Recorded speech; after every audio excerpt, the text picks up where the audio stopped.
needles when I sit on the floor, which I normally do to film my videos.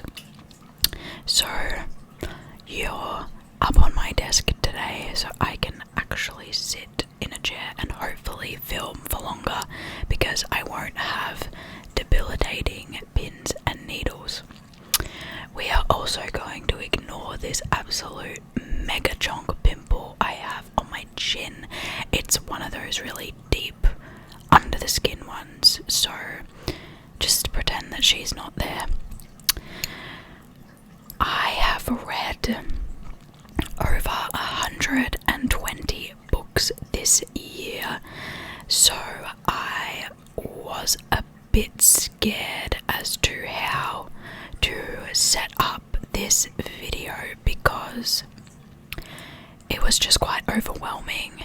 You know, some of the books, like, I've totally forgotten about. Some I don't have a lot to say, some I have so much to say. Some of the books were audio, some were on my Kindle, a lot of them were physical, and I was so overwhelmed at the idea of having to find every single book on my shelf.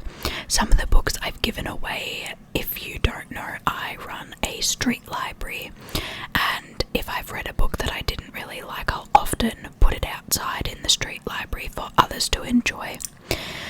So I don't have all of the physical copies of the books that I read.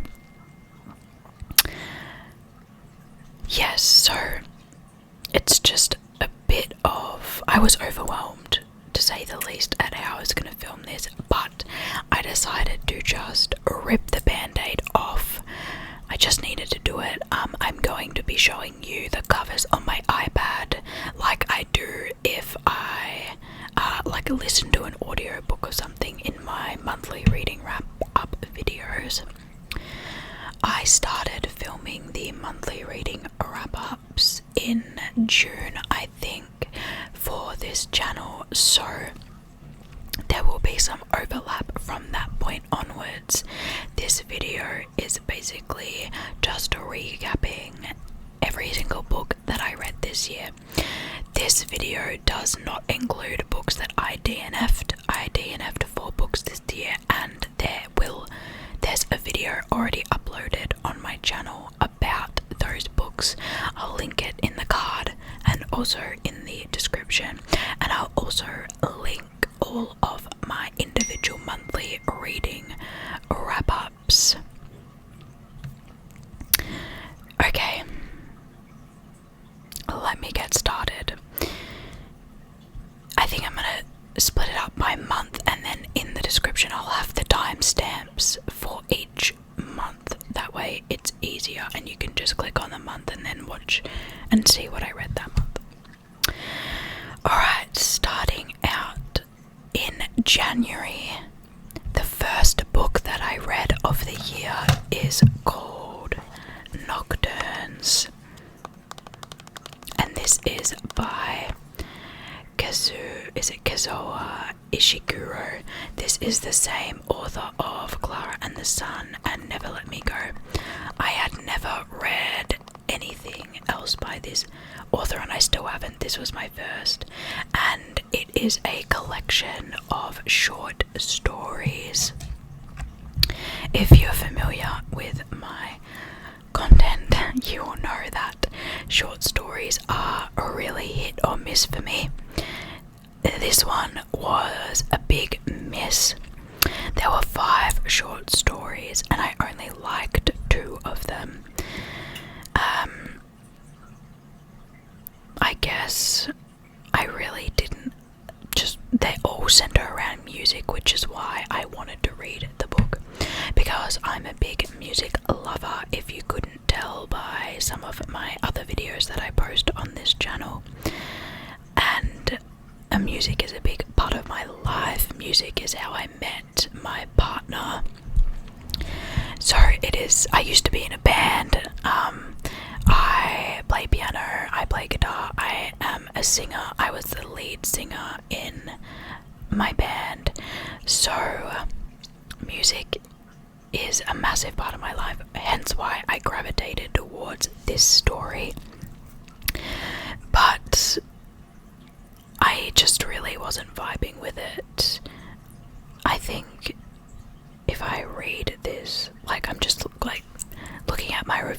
jog my memory because, as I said, I've read a lot of books this year. My biggest criticism is that the stories felt really unrealistic. The sort of interactions between the characters, I just wasn't vibing with it. It felt like magical realism, but it wasn't. It was set in just a normal everyday scene. I do like the fact that they all do center around music, and there's two stories that are actually related to one another, but I wasn't vibing. I am sorry. I started off 2025 not very good reading wise, because the next book that I read this year is Outline by Rachel Cusk. I will say as well, these two books I read physically. I have this book physically still. As I said, I'm just not going to get them all out. I wanted to really like this book, but it did not go as expected. So essentially the premise of this book is, and the way that it's sort of advertised, is that it is a story about a lady, and it is set through 10 conversations. So I was under the impression that the novel was going to be told through these 10 conversations and that's it, but it wasn't like that at all. Basically, this teacher goes on holidays and she has conversations with different people, and it's sort of meant to be really affirming. She's just gone through a divorce, yada yada yada, but I didn't really relate to any of like the quote-unquote life lessons that she learned. I feel like it's one of those like Miranda July All Four situations where this book was really aimed at someone a little older than I am, who has a family and sort of is going through that idea of like your kids being more grown up, and then you have to reckon with the idea that you are not needed in the way that you used to be, because you've sort of centered your whole identity around being a mother, and that is like the furthest thing from my experience. Like, I don't want kids. I've never wanted kids. The idea of being a mother truly horrifies me, and it is not something that I want to do. So making my identity all about my kids is not, again, it's not something that's happening. So I just really struggled to sort of connect with the characters in this book. There were like some observations from the author that I did appreciate, but for the most part I just didn't connect like I wanted to, and I really wanted to like this book, guys. I got this recommendation from one of my favorite ASMR YouTube channels here on YouTube, and she absolutely loves this series. I went out and bought the whole series because I was so sure I was gonna love it, and I didn't, and now I have the whole series sitting on my shelf. They're pretty covers though, I suppose. Yeah, I was really sad about that one, I'm not gonna lie.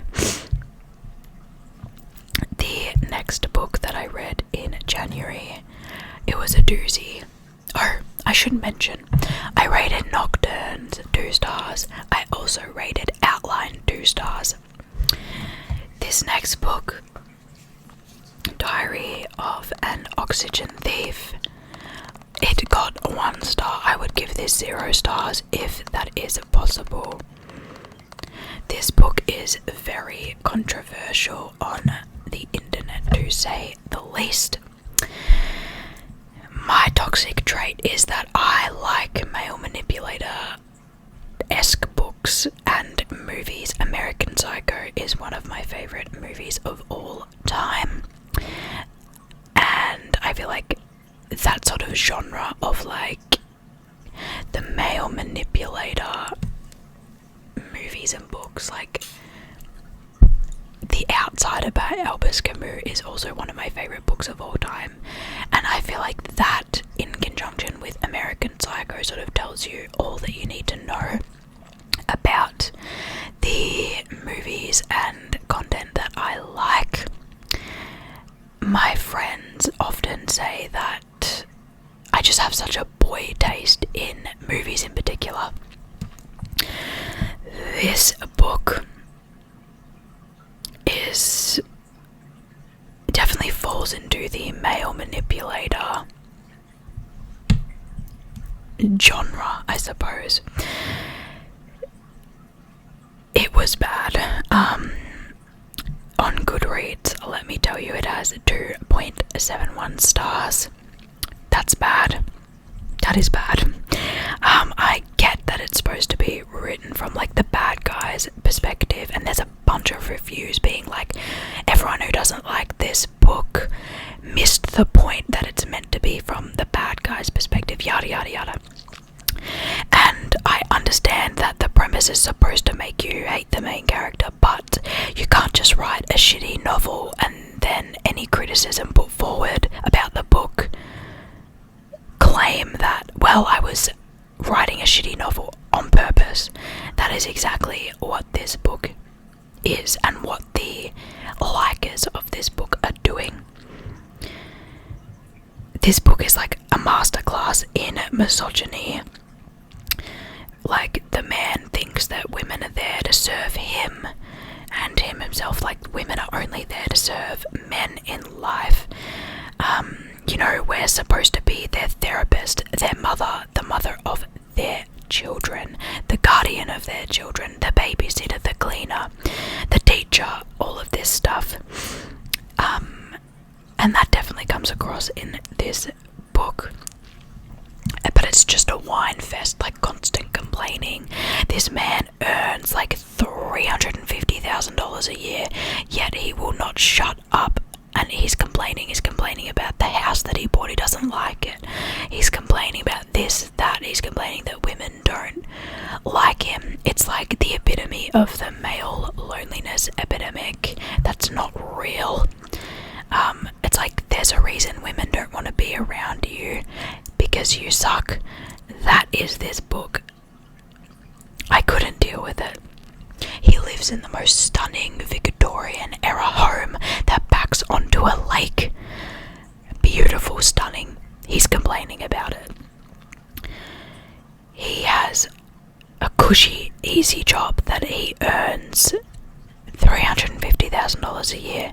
He's complaining about it. I just couldn't deal with it. And then, not to mention, he's like actually horrible to the women in his life. I don't know why that book became so popular. I put it in my book library, but I wrote a note in the front. I was like, do not read this book if you don't have critical thinking skills, because it is actually horrendous. It got taken straight away from my book library, so I'm scared. I hope it was found by the right person. Let's just say that. Still scared though. The next book that I read in January was Alice in Wonderland by Lewis Carroll. I mean, it's a classic. I can't believe that I've never read it. I gave this book 3 stars. I love Alice in Wonderland, especially the original animation. The book is hard to imagine that it's a children's story. Like, it's kind of I've read a few other books this year that are sort of marketed as children's stories when they were first released. What the hell were the people on back then? Because this book is a fever dream. I would have been so bored if I read this as a kid. I also didn't realise how different the movie is to the book. There are like so many beloved characters in this, like the Cheshire Cat and the Mad Hatter and the White Rabbit, but people like Tweedledee and Tweedledum do not make an appearance in this crazy work. I did think that the book flowed really weirdly, and I know it's known for being quite strange, but I think the animated Disney adaptation is better.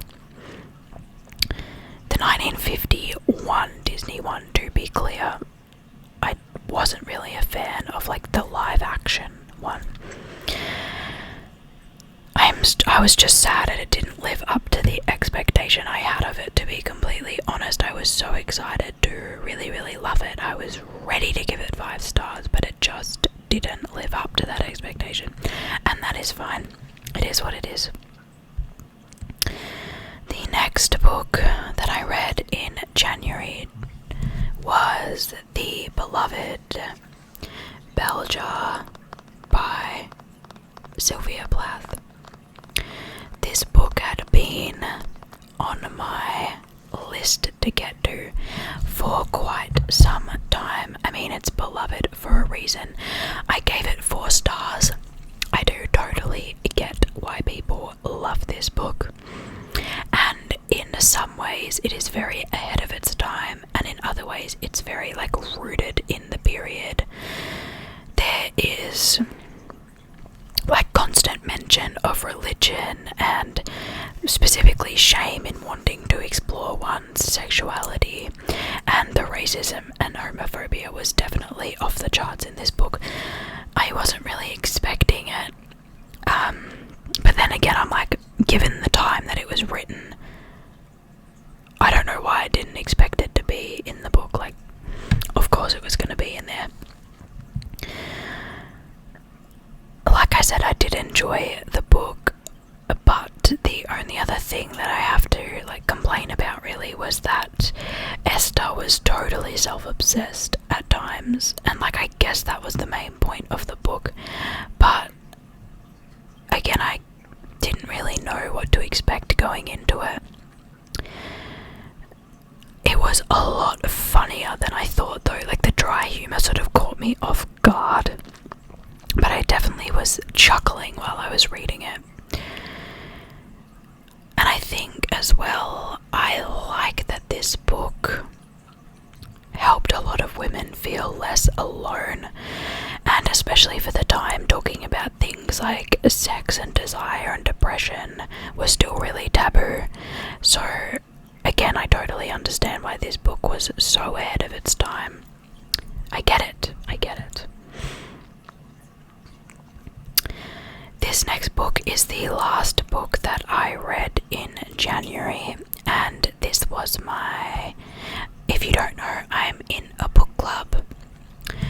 This was my January book club read, and that was Piranesi by Susanna Clarke. Now the internet loves this book, and I am really sorry to say that I did not. I was quite passionate actually about my dislike for this book. I gave it 2 stars. And I know people are going to come for me in the comments, but oh my god, this book set me up the wall. So I was so intrigued, obviously, and I really wanted to like it, but I found the writing, oh my god, how many depictions of vestibules, halls, cardinal directions, how much do you want to squeeze into one goddamn book? I was ready to claw my eyes out. If I hear a vestibule mentioned in life for the rest of my life, I'm going to have a crash out. I was not okay. I'm still worked up about it, and I read it 12 months ago. Crazy. I think a lot of people talk about how they weren't expecting the twists as well, but I predicted every single one. I was so bored. I fell asleep reading this multiple times because it was just, I don't know, it just didn't hit for me. I'm really sad that it didn't as well, because everyone in my book club really enjoyed it and I was the only hater. Classic.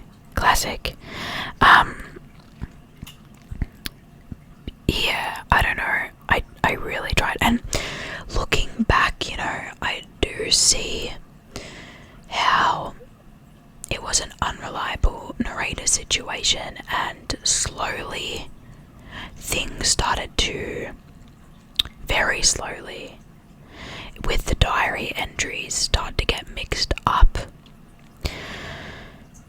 But that still didn't do it for me. I wanted so much more from this book. Guys, I know I'm gonna get absolutely dragged for my opinions on this book just because it's so well loved. Let me tell you what rating it has on Goodreads. It has a 4.21. Oh man. Yeah. I don't know. I just found it really slow, really boring. Yeah, I'm sorry. And that marks the end of what I read in January. I think I'm going to stop recording and then restart again after every month. So I'll see you back in 1 second with February. Alrighty. So, the books that I read in February. I'm not too sure how many I read, but let's get straight into it.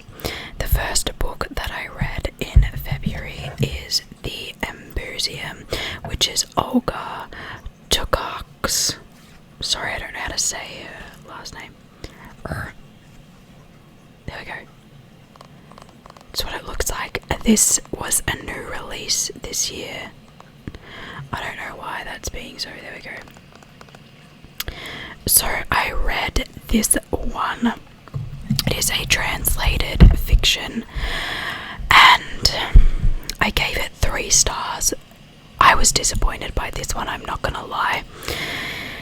It's described as a horror story, but I wasn't scared once. I wasn't even on the edge of my seat, and I wouldn't even describe this as a thriller, because it wasn't really spooky or ghostly or ghastly or anything.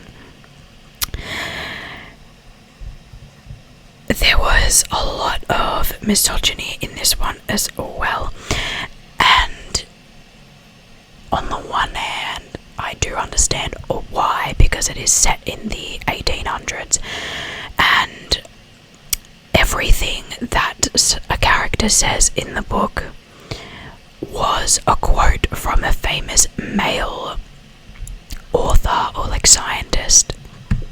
And in the back of the book she actually has a page where it shows the quotes of what all of those people said. So I thought that was an interesting way to sort of shine light on the history of misogyny in literature. But one of the sort of key things in this book is that a lot of the characters sit around and debate their ideas, and for the most part all of these ideas were debated with both sides shown, but sort of any time it was about a woman, she would only sort of delve into one side of the argument, aka the misogynistic side. I thought that was really disappointing, especially when you're setting up a book in a way that we've got all of these characters discussing their ideas, but then you won't give a platform for like pro-women ideas. So yeah, that was disappointing. I didn't like the ending either. It was just super random, and it felt like it was put there because she couldn't really think of any other way to end the story. I won't spoil it, but essentially it's totally off-based, not what I was expecting at all, really.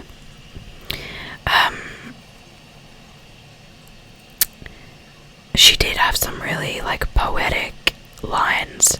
This author is quite popular and famous. I believe she's Polish.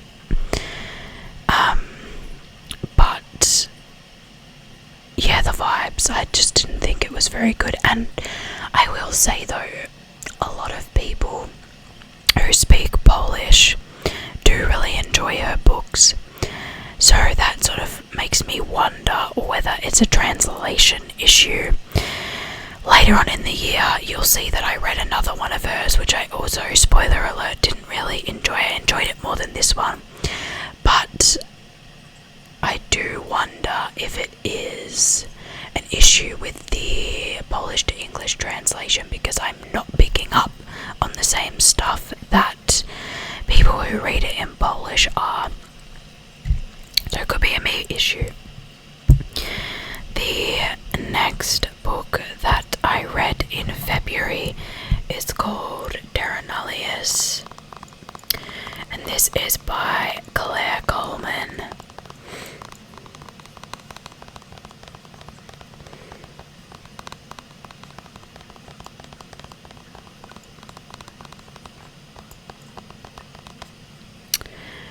This is an Australian author, I believe.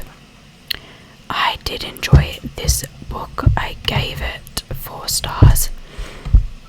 It's a really interesting one, this one, because it starts out, and the name, if you guys aren't familiar with Australian history, when the first settlers came to Australia from England, they declared Australia Terra Nullius, which is Latin for like void of humans.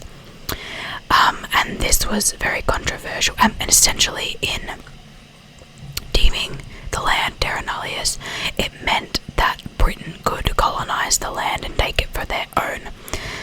This is obviously controversial because there were people in Australia before the first fleet arrived.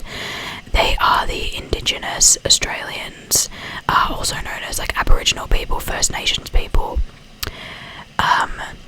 They were here for 60,000 years before the first fleet arrived, and by deeming the land Terra Nullius, essentially like this legal meaning meant that they could take it for themselves, but the land was never Terra Nullius in the first place. So the whole idea that the British took the land for themselves based on Terra Nullius is completely incorrect. They never had a legal standing to take the land. So that is what like the meaning around Terra Nullius is. And obviously they forcibly took the land through means of genocide. It's, if you don't know, if you're not Australian, or if you are Australian and you're just not aware, I would highly encourage you to sort of do research on Australian First Nations people.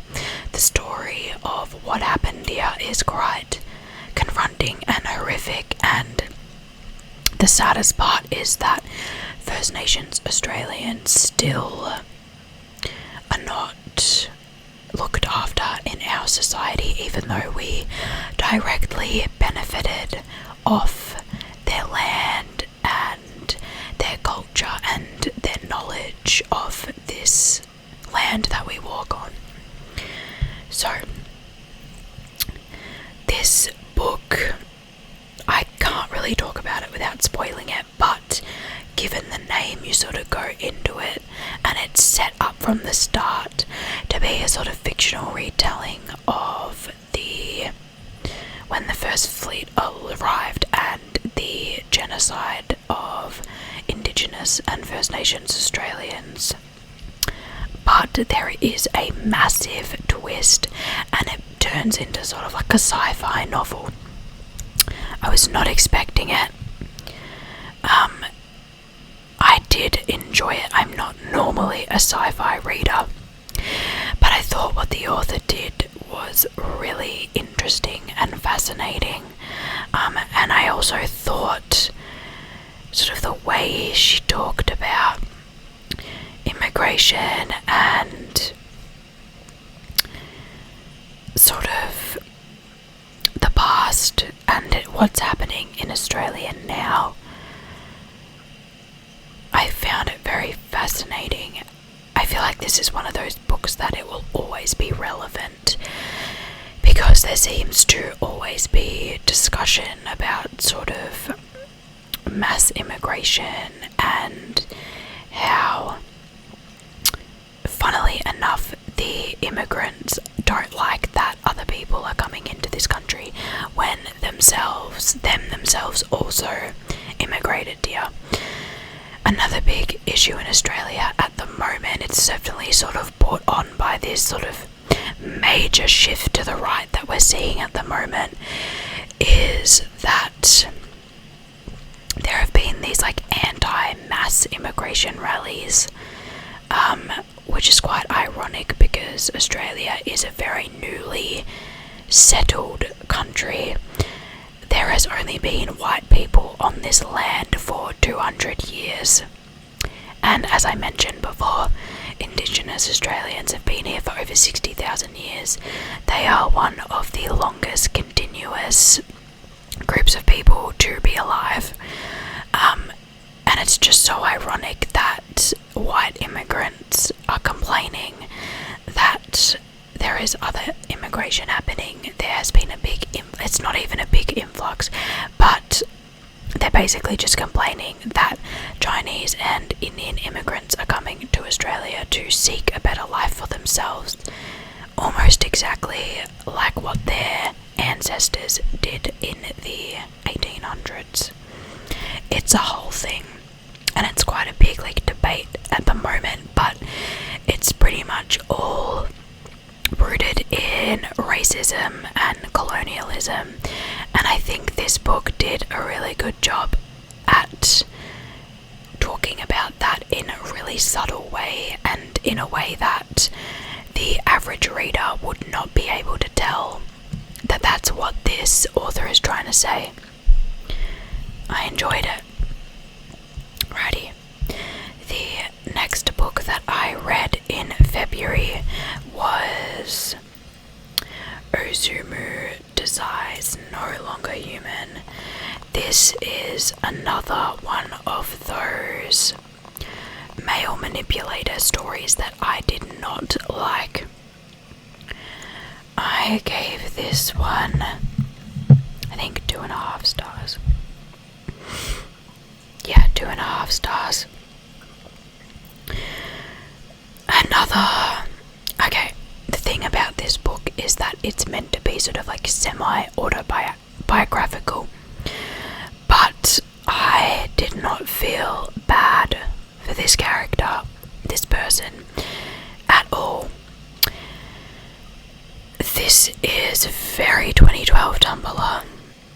It is very misogynistic.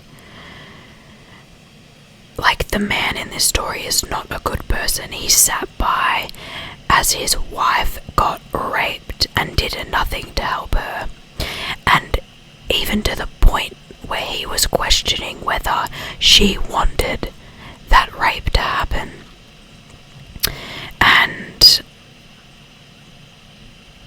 I just had no sympathy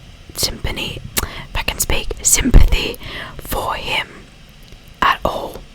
Like, I understand that the author really struggled with his mental health, but this, just because you have mental health issues doesn't mean that you can be a horrible person, and that's exactly what this character was.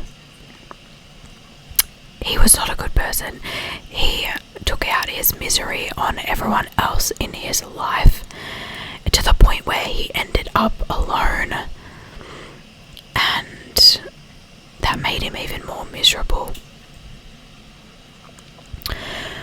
Besides all that, I found the writing to be completely just depressing and uninspiring, and I was really disappointed that I didn't like this because I really wanted to, and people love it. I thought I would like it.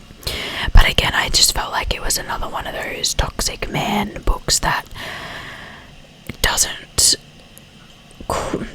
critically analyze sort of toxic masculinity in a way that a male reader would come out and rethink these ingrained ideas.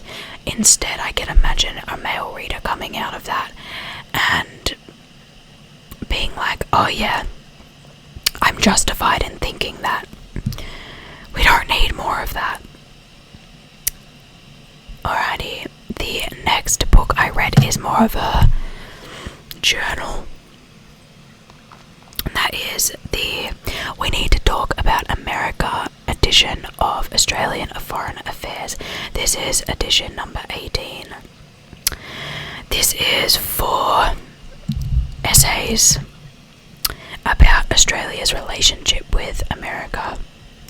Again, I feel the need to say that I have a degree in politics and I am pursuing my Masters of International Relations as well as a graduate diploma in humanitarian development. So I like to read a lot of political books, and politics is like the one thing that I actually have the qualifications to talk on. So this book, the 2 essays were really good. The one by Sam Roggeveen and Emma Shorters. I think they were really interesting and insightful. Roggeveen focused on the AUKUS deal, which, if you don't know, AUKUS is a deal between the US, Australia and the UK, where the US is providing Australia, like, I think it's 2 nuclear submarines in exchange for like billions and billions of dollars. It's very controversial because no one wants nuclear submarines in Australia. We would rather those billions of dollars go towards cost of living relief, etc. As well, I feel like Americans don't know this, but the housing crisis in Australia is worse than it is in America.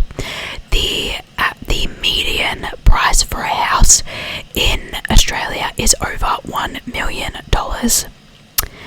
Essentially, no one my age or below or above, like no millennial and below, will sort of ever be able to afford a house because we have been priced out of the housing market.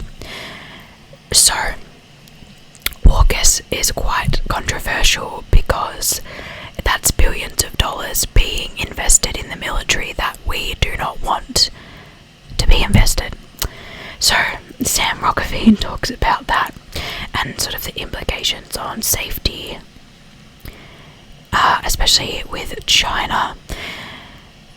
Again, this is probably quite controversial, but Australia likes to suck America's penis, basically. When China is our biggest trading ally, we should be sort of lining ourselves up with them, but we continue to make the wrong decision and follow America. Anyway, I try not to get too much into politics. Emma Shorters wrote about,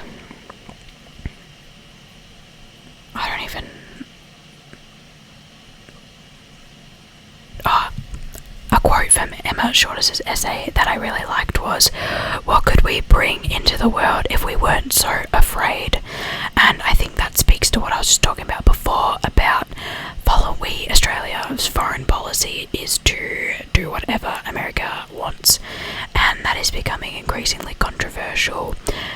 What can we bring into the world if we weren't so afraid of what America would do? Awesome. The other 2 authors, Michael J. Green and Dennis Glover, I felt like they were just on America's payroll, basically, so I didn't really care for what they had to say.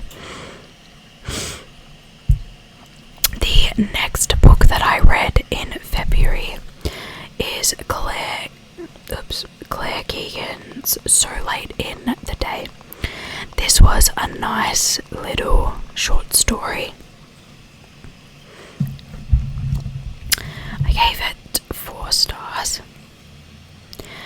And basically, it's about this couple that has just met and another insufferable male misogynist character.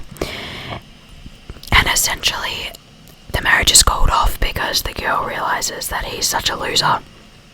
The man, such a loser. I I wrote 48 pages was enough to portray the relationship between two people and how it came to an end.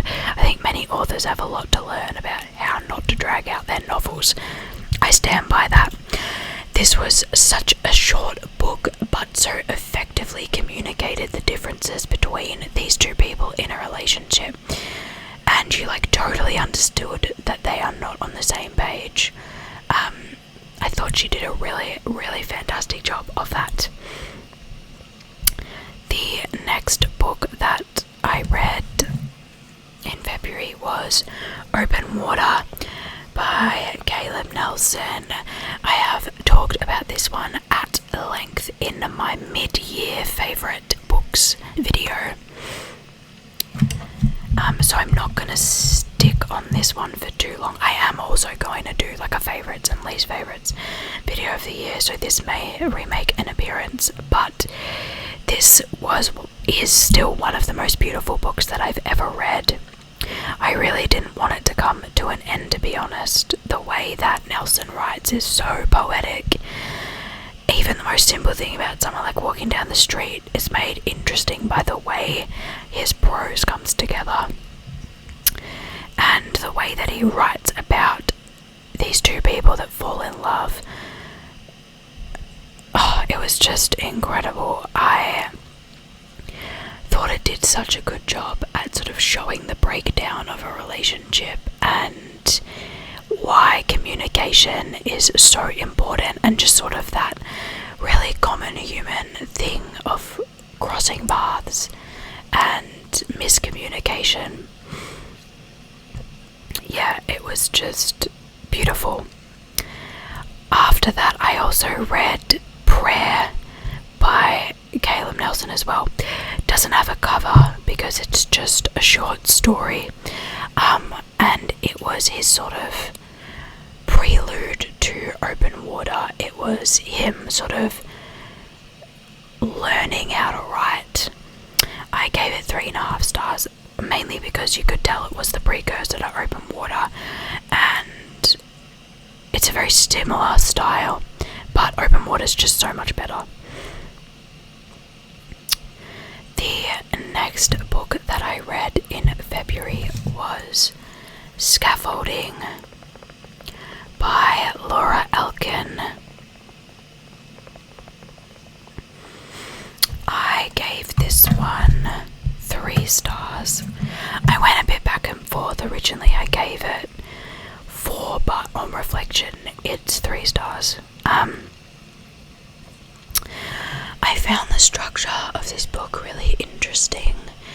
It is it's set in an apartment in Paris, and the apartment, I suppose you could say, is the main character, because it follows 2 couples living in this apartment.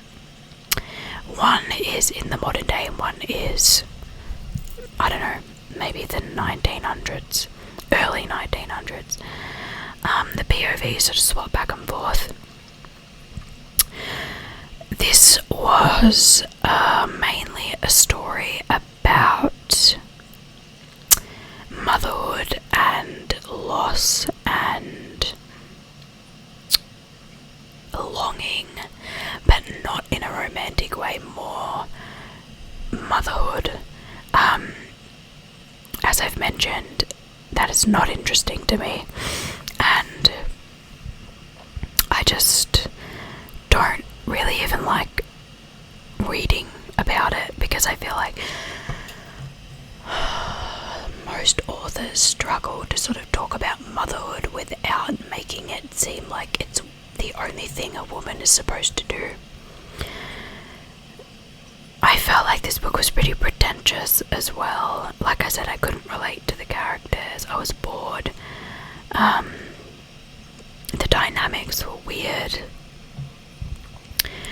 I wrote down that I liked the second and third parts a lot better. I felt like the writing got a lot stronger and there was less pseudo-intellectual shit, more interesting writing and more plot points, but I didn't like the relationship and how it changed.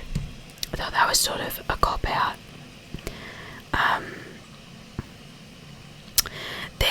because in this book it goes into sort of open relationships and polyamory, but it's non-consensual and non-ethical polyamory, which I cannot say that I agree with. So I was like, I don't really understand what the author's trying to do here and why the author would be positioning like non-consensual polyamory as a thing. I think that community gets enough hate as it is. You don't really need to lean into the stereotype there. So, on further reflection, that's going down to a 3, definitely. The last book that I read in February was my book club read, and that is Fight Club by Chuck Palahniuk. This is one of those books that I loved. I gave it 5 stars. I love the movie. This is one of those books that I was telling you about before that is like a male manipulator story. I will say the movie is better. It does a better job at making the story understandable for the general public. The book is it's more difficult to follow. It jumps around, things are in different orders. I think the movie sort of flows better. I mean, what can I say? If you haven't seen the movie or read the book, this is just one of those all-time classics. Unreliable narrator situation, but it's not what you're expecting. I really enjoyed this, and I think people sort of forget the main point of this. It's sort of hyped up as one of those, like I said, male manipulator stories, but it's actually a major critique on capitalism and our sort of economic system that is collapsing under us, and knowing that when you read it, it just makes it so much better. Love this book. Alrighty, that was everything I read in February. On to March. Moving on to March. I started out the month with, I would say it's a pretty controversial book, just because from what I see online, so many people love this book, but everyone that I've spoken to in real life who's read it has hated it, and that is The Vegetarian by Han Kang. I really did not understand the hype surrounding this book. I did not enjoy it. I gave it 1 star, and it's such a short book, but it was such a drag to get to. I'm surprised I even finished it. And I've honestly never read a book by a woman that panders so much towards the male gaze. And I don't know whether that was like the intention or whether it was an issue with the translation. This is a Korean to English translated book, and I also am not that familiar with Korean culture, so I don't know sort of the ins and outs of the feminist movement in Korea. But the way this book sort of addresses women felt so oppressive, and yeah, just the way that the men were portrayed was just so gross. I struggled to see any sort of art in this. Also, I'm so sorry, I just put cream on this, so that's why it looks so gross, and I've got dry patch on this side. I'm so sorry. But yeah, I just couldn't with this one. I really didn't enjoy it. I didn't think it was good. And later on in the year I did read another Han Kang, and I didn't like that one either, so I think I'm out on her writing. I just don't think her style is for me. The next book I read in March was Brutes by Diz Tate.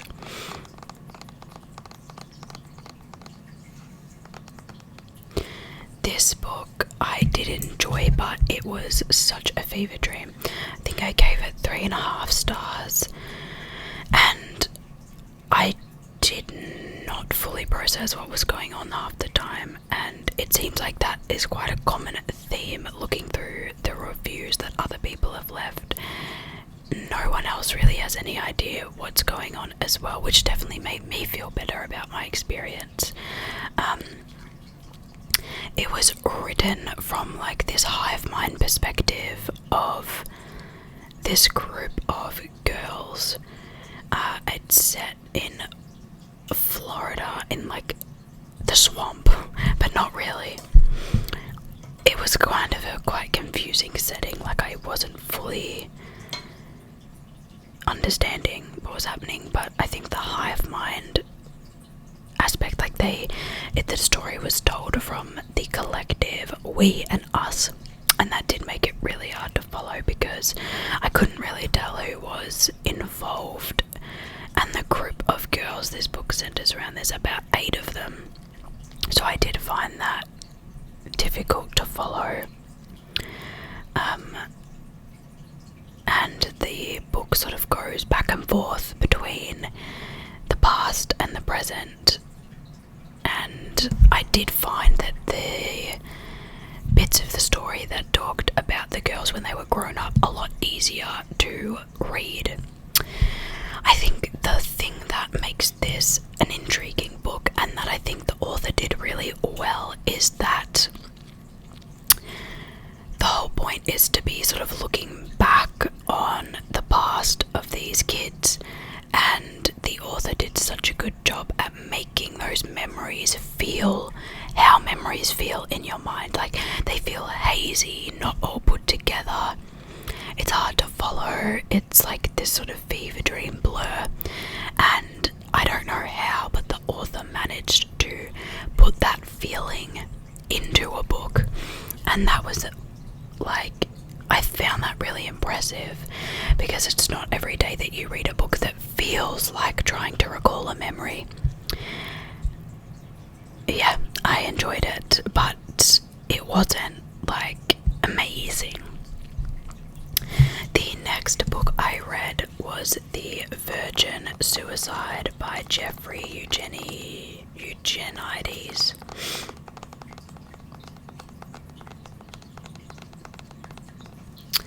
This is a classic akin to The Bell Jar that I can't believe I haven't read before. I gave this one 5 stars. It is a grim subject matter, but it is a really good book, and something about it just like hit me differently. Even though this book is written from the male perspective, it felt like what it feels like to be a teenage girl. Like, I don't know if that makes sense, but even though the story is told from the perspective of the male teenagers who are the neighbours to these girls, the way that they describe girlhood is so accurate, it's actually scary. I just found like the social commentary really resonated with me as well, and things have not changed from when this book was written. The book mentions that the girls ended their lives for the trees that were being cut down, for all the flaws in the world, and like the things that it's highlighting have not changed at all. And the social commentary about like capitalism and religious indoctrination were also really interesting, and it's like an issue that we still see to this day, that religion relies on parents indoctrinating their children, because like the psychology of kids, things that are introduced to a kid often stick. It's what the whole nostalgia movement is based on. It's based on the same thing that religion is, basically, and it hits like the same thing in our brains. And I thought that commentary was really, really interesting. I haven't seen the movie, but I really want to watch it because apparently it's also just as good as the book. The next book that I read in March was a little bit of a random one. It was called Invisible Kitties by Yu Yo-Yo, and it was such a cute read. I had a great time. It wasn't anything like revolutionary, I would say. I gave it 3 stars, and it was more so like a poetry book, but I think it was a little bit like the author like genuinely is a good poet, but this is like a novel, and I think it's just a little bit too long. You could tell that the author is much better at poetry than sort of writing a full book. I will say though, it describes exactly what it's like having a cat, which is so much fun. And the book has all of these little drawings on it. I do have the book on my shelf, but I can't be bothered getting it to show you, sorry. The little drawings of the cats are so adorable, and it just adds to the experience and makes it like a cute, fun, wholesome little time. Not a bad book, but like not an amazing book, so 3 stars I feel is perfectly fine. The next book that I read is Sugar Baby by Celine St. Clair.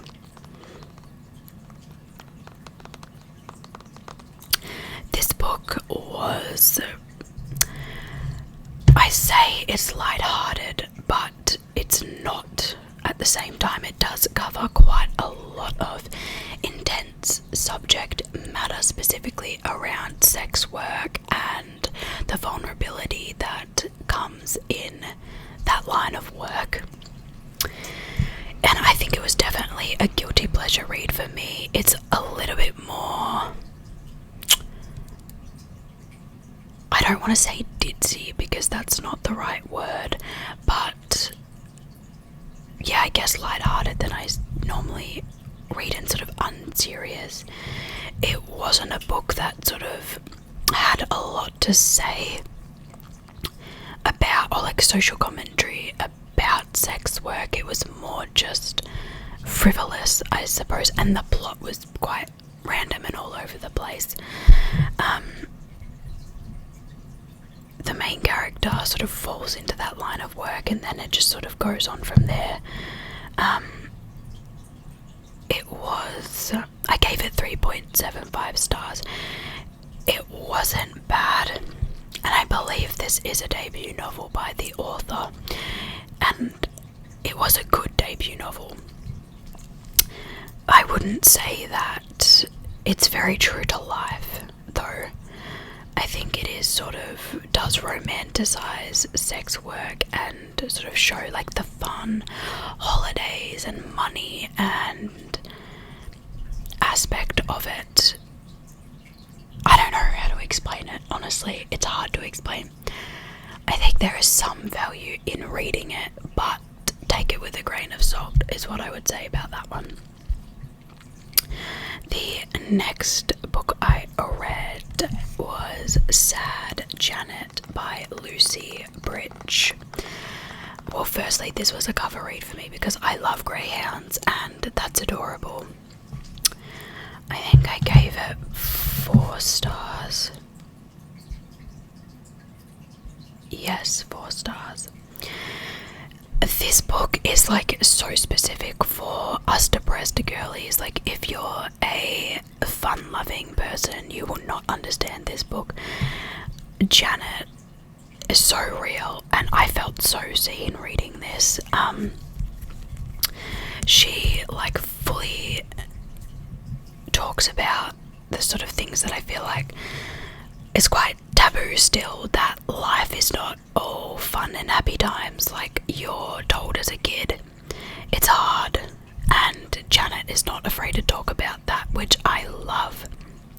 Her sense of humour is quite dark, which I love. I also have quite a dark sense of humour, and I don't know, I just felt so seen by her.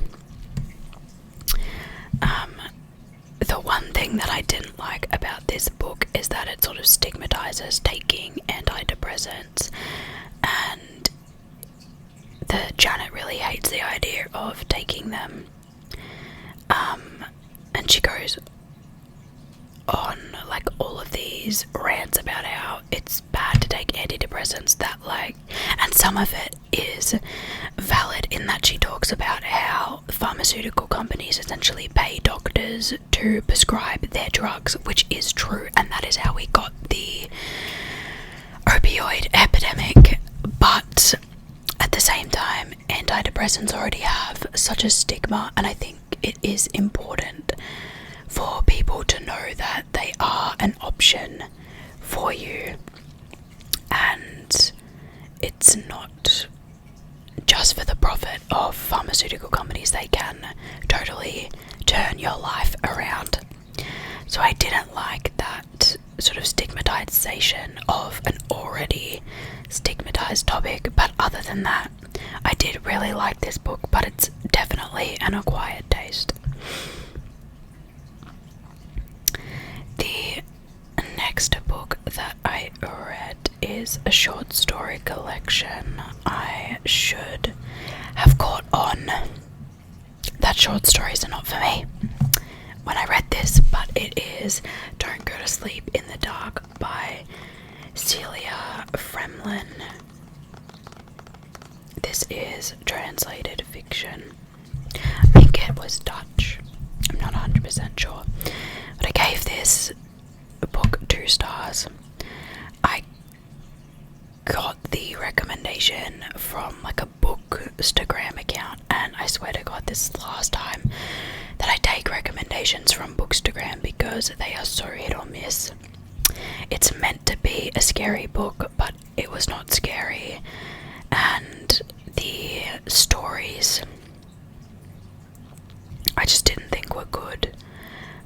There's 12 short stories in this, and I've actually written down my thoughts about all the stories.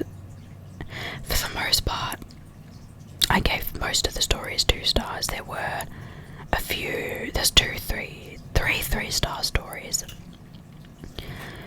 But for the most part, yeah, I just didn't like it. The stories as well often reused names from previous stories, but they weren't connected in any way, and that got me so confused, because originally I was like, oh okay, like this person's in this story, but they weren't actually related at all. It's just reusing the names or very similar names, and that made it so difficult to understand what was going on. And eventually the same themes just kept repeating,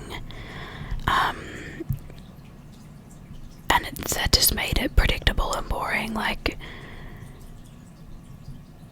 the main theme that kept happening was that a character had a dream, and then the dream happened in real life, and that was like 5 of the stories, and I was like, okay, this is getting old, please, can we,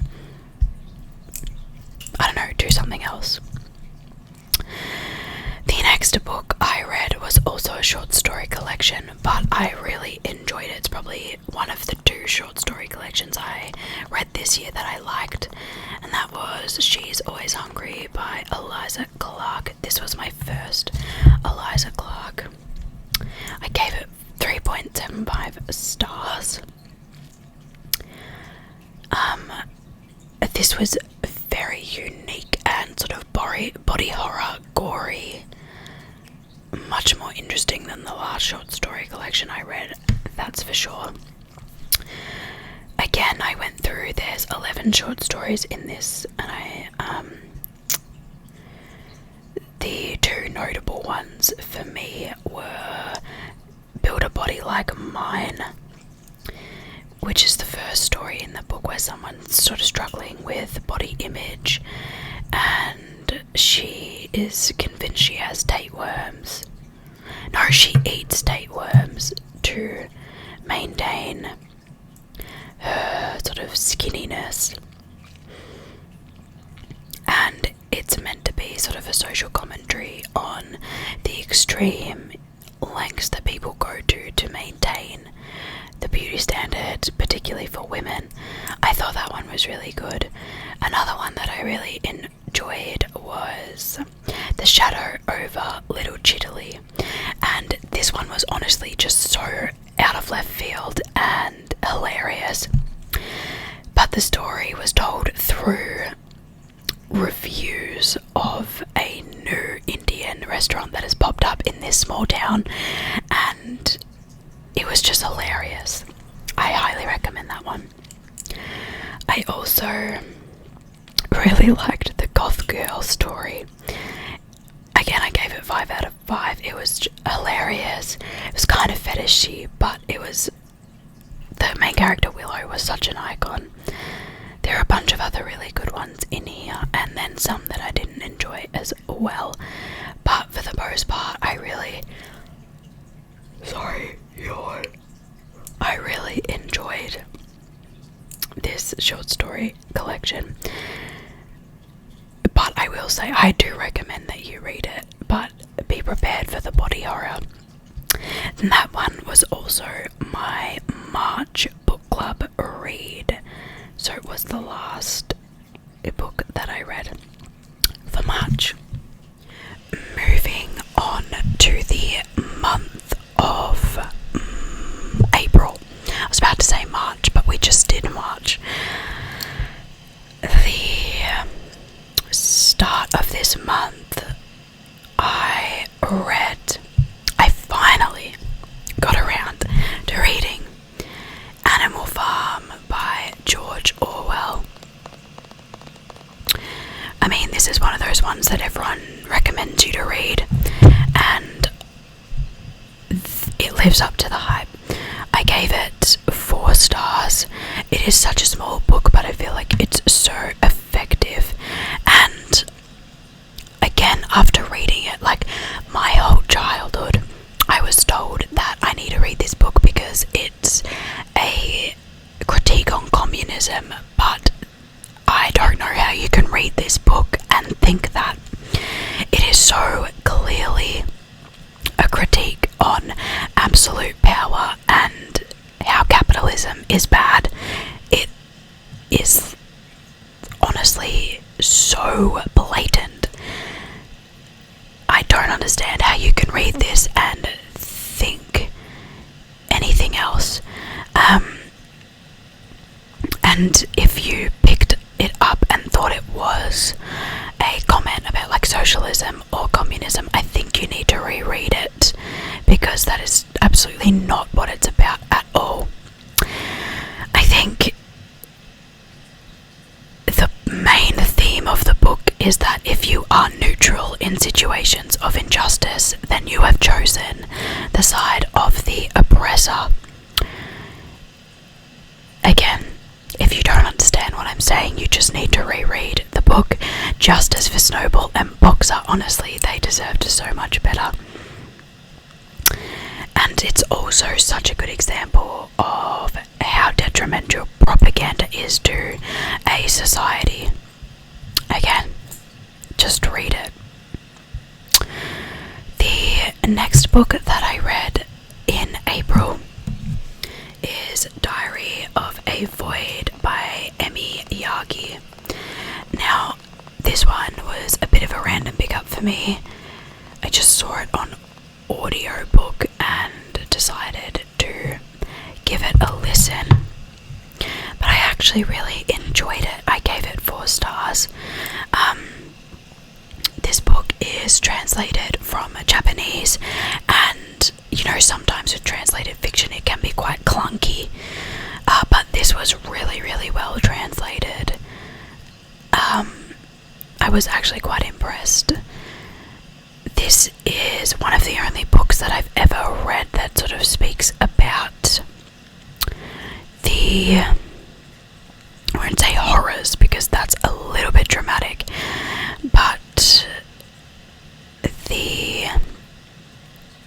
what it's like to be a woman who doesn't want kids in a world that expects you to, and also sort of the experience of being a woman in a world where our labour is so often unappreciated, and all these little things, like in the office a woman is expected to clean up the kitchen, for example, or organise the birthday cake for someone's birthday. It's all of these little things that are held up by the patriarchy that we don't even think about, and I thought it did a really good job of articulating what it's like from a woman's perspective, and how all of these little aspects of misogyny sort of leach into everyday life, especially for working women. And it also sort of goes through how you just can't win. Like, pregnant women are treated like shit, non-pregnant women are treated like shit. It was really refreshing to read a book that doesn't shy away from how hard it is to be a woman. And yeah, I actually really enjoyed it and found it super refreshing, so I definitely recommend that one. The next book I read was Drive Your Plow Over the Bones of the Dead by Olga Tokarczuk. This is the same author that I mentioned before that wrote The Embusium. This was a roller coaster for me as well, to be honest. I ended up giving it 3 stars, but for the most part of the book I really did not enjoy it. I was ready to DNF. I was going to give it 2 stars, but the last 2 chapters really wrapped it up for me, and I enjoyed them the most. In the second last chapter, we finally got the reveal of the book, and so much of it made sense that we were dealing with an unreliable narrator.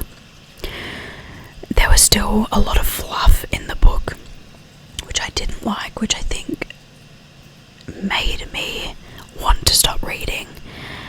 And, I will say I think the author's a good writer, but this would have been a lot better as a short story.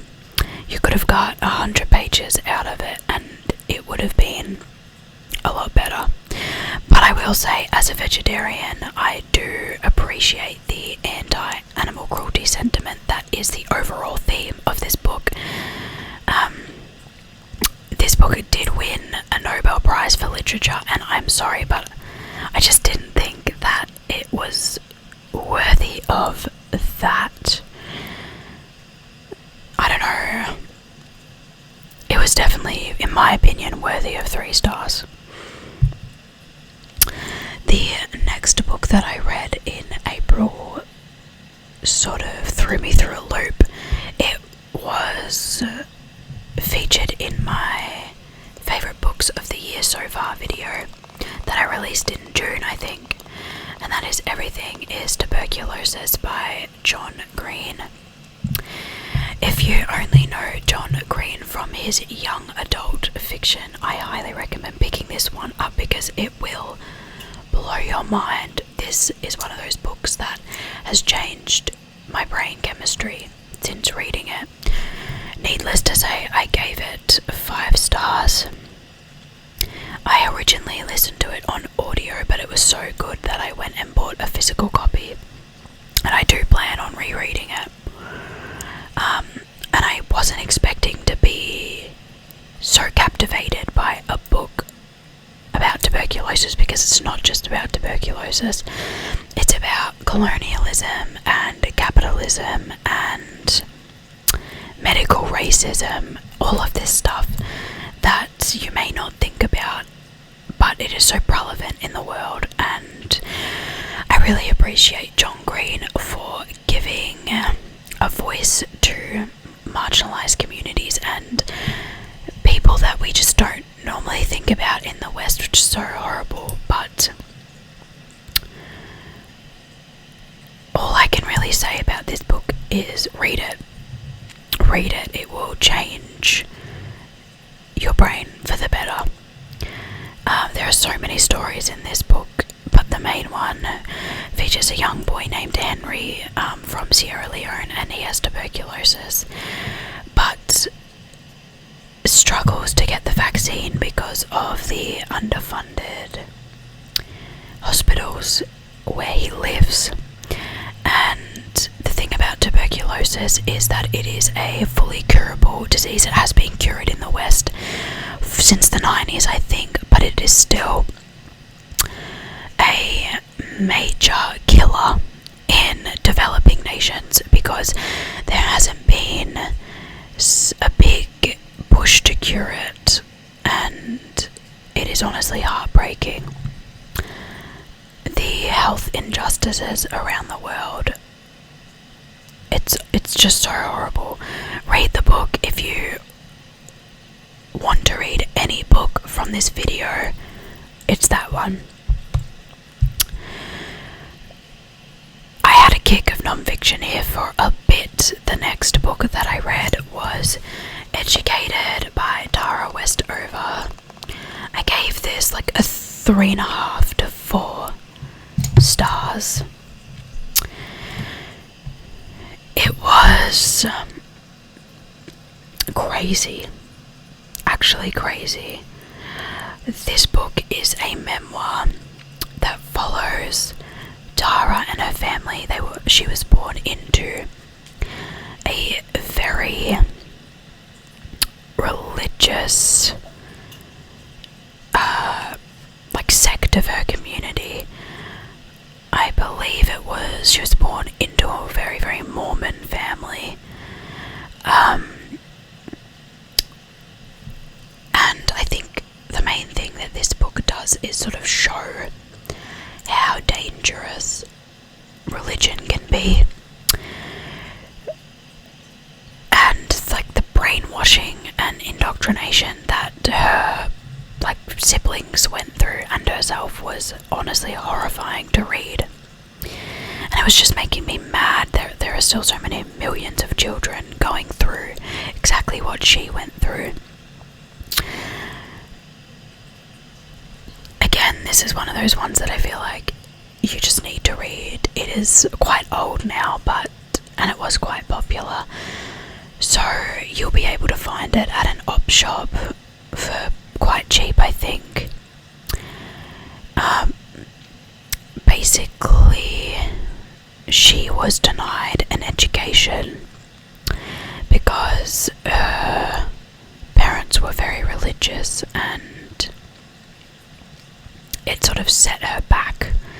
She managed to, spoiler alert, she managed to escape it and end up getting a PhD, but not without a lot of pain and suffering.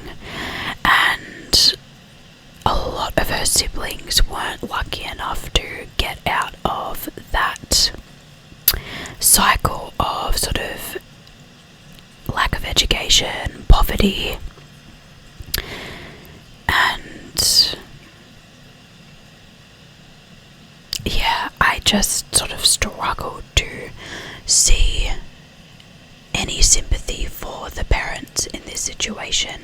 I mean, obviously the father was very mentally ill, but again, there were so many people who could have intervened to allow these kids to have a better life, and that didn't happen. It was just so upsetting. Again, it's just something that people need to read.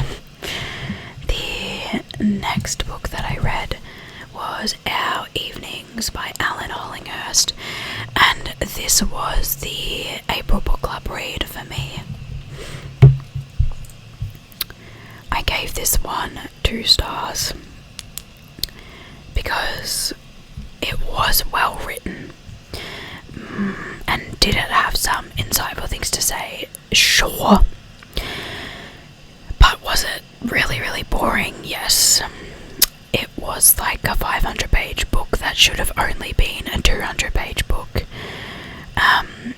I found it really hard to follow because there were sort of pages and pages of a day, and then in the span of a paragraph we've jumped in time 10 years, and I just thought the pacing was not very good.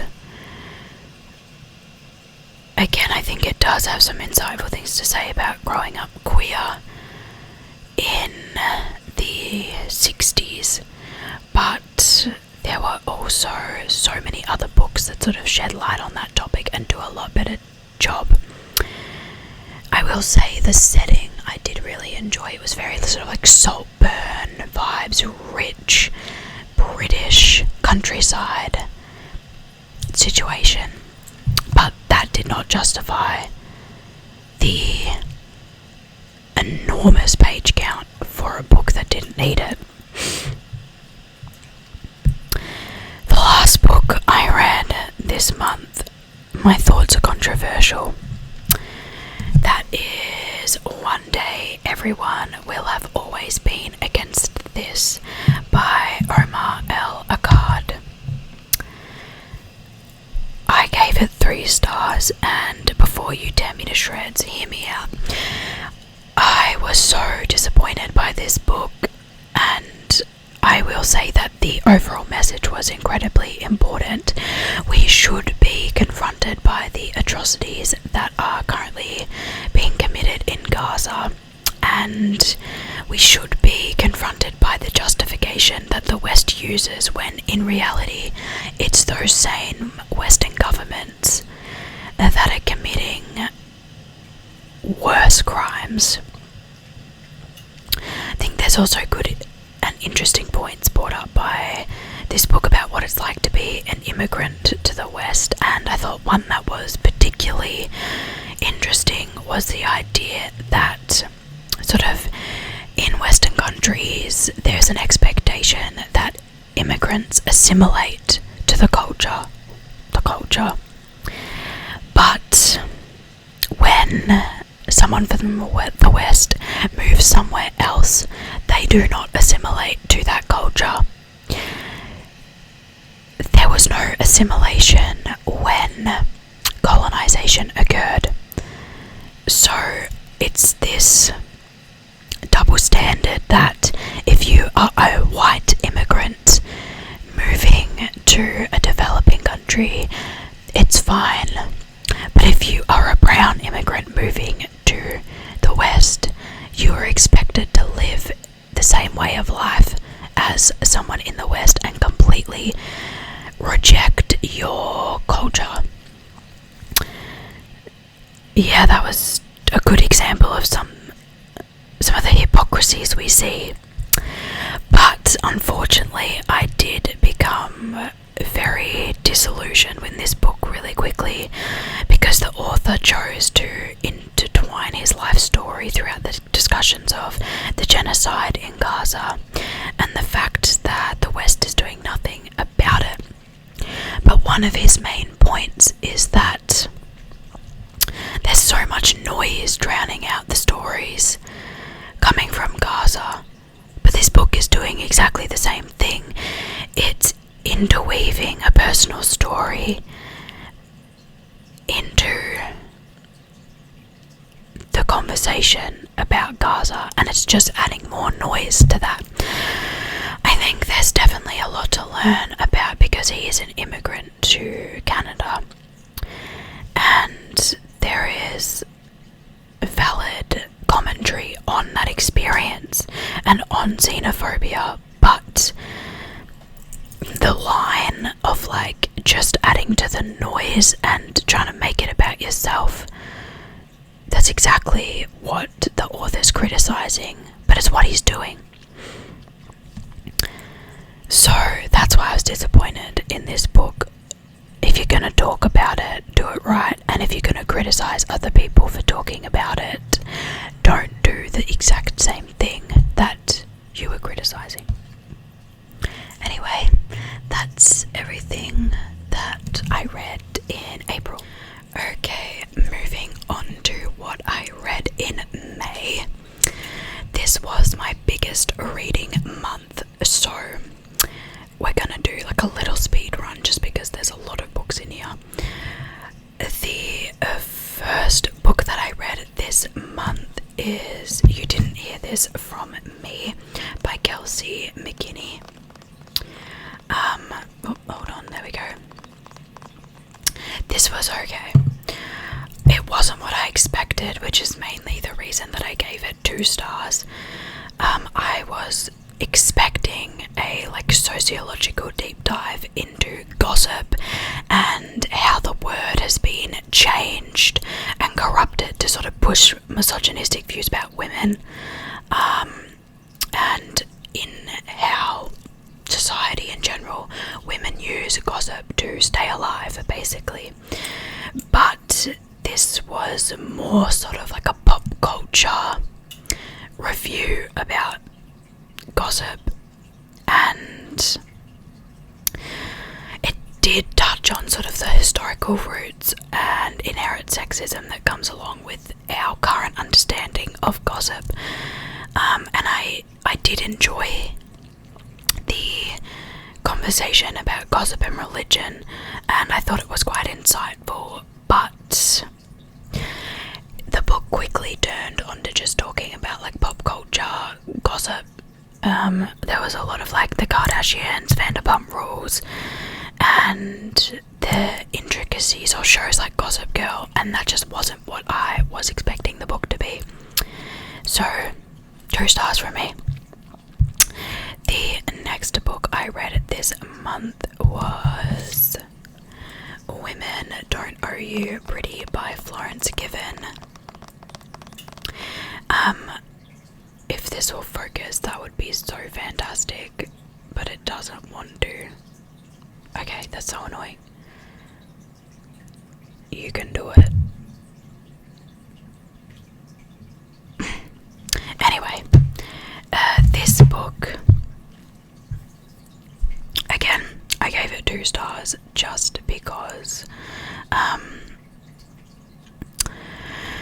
okay, I think it was a good and would be a good resource for young girls, maybe from the age range like 12 to 15. And to be completely fair, I don't have any idea who this book was supposed to be written for, like the age demographic, but I felt like for anyone that's been on the internet for more than 1 second and is familiar with feminist ideas, it's rather basic. There is like light feminist theories scattered through, but it was more of like a rules for life book, which again I think would be great for like pre-teens, but yeah, I think for anyone a little bit older than that, it was just a bit too basic. Again, it's not necessarily bad, but I think I wasn't the right audience, and that's totally fine. The next book I read was a textbook. Boring, I'm not gonna harp on that. I gave it 2 stars. The book I read after that though was one of the best books that I've read all year, and that is Reservoir Pictures by Dalia Della Cerda. This book was incredible. This is probably the only short stories collection that I've given 5 stars and will ever give 5 stars, because it is so insanely good. It is a Mexican book translated into English. It is so gritty and raw and just an incredible read. The main theme is the femicides that happen in Mexico, and there is a big problem with male violence against women in that country. I think one woman is murdered every 10 minutes or something like that. I don't know if that's the exact stat, but it's some crazy high amount and it's horrifying.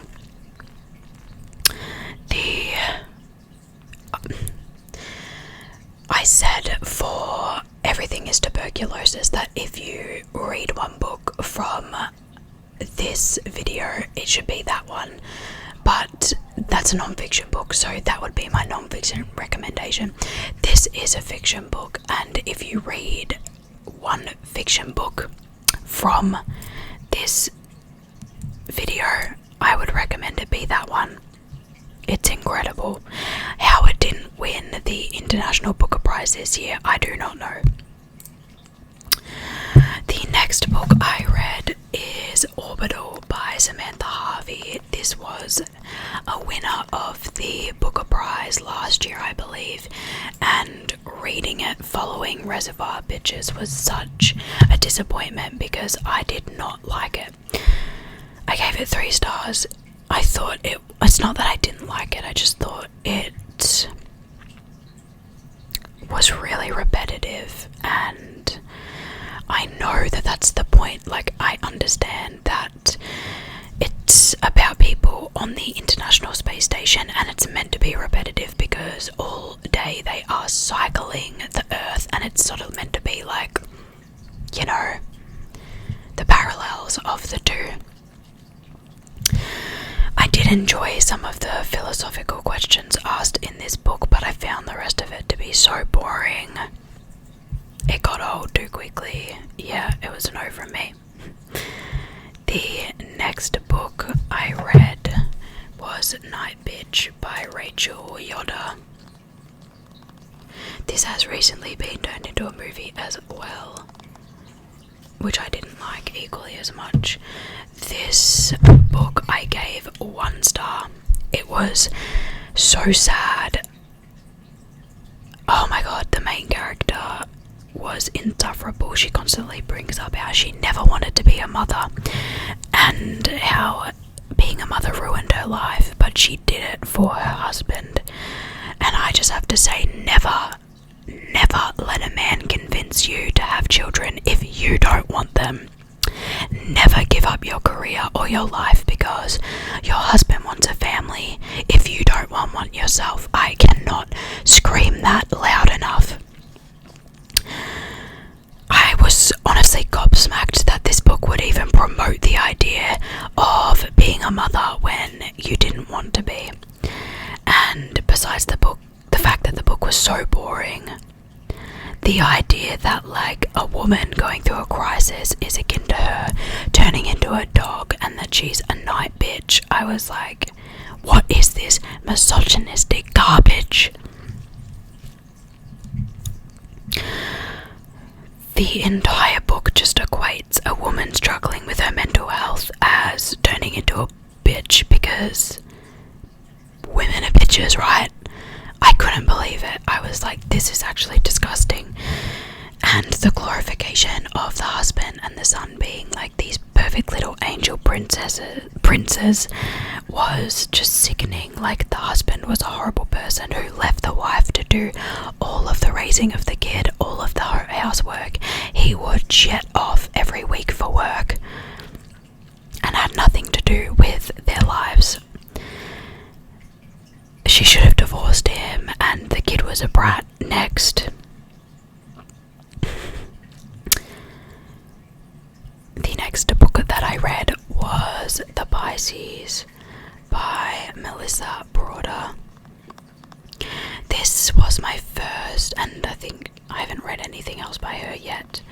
Oh, this focusing thing is annoying me. Come on, you can do it. I didn't enjoy this. I gave it 2 stars. anticipated read, but it just didn't live up to the hype. I thought it was so strange, but in a bad way, and it read very YA novel. Like, the dialogue between the characters was so cringy.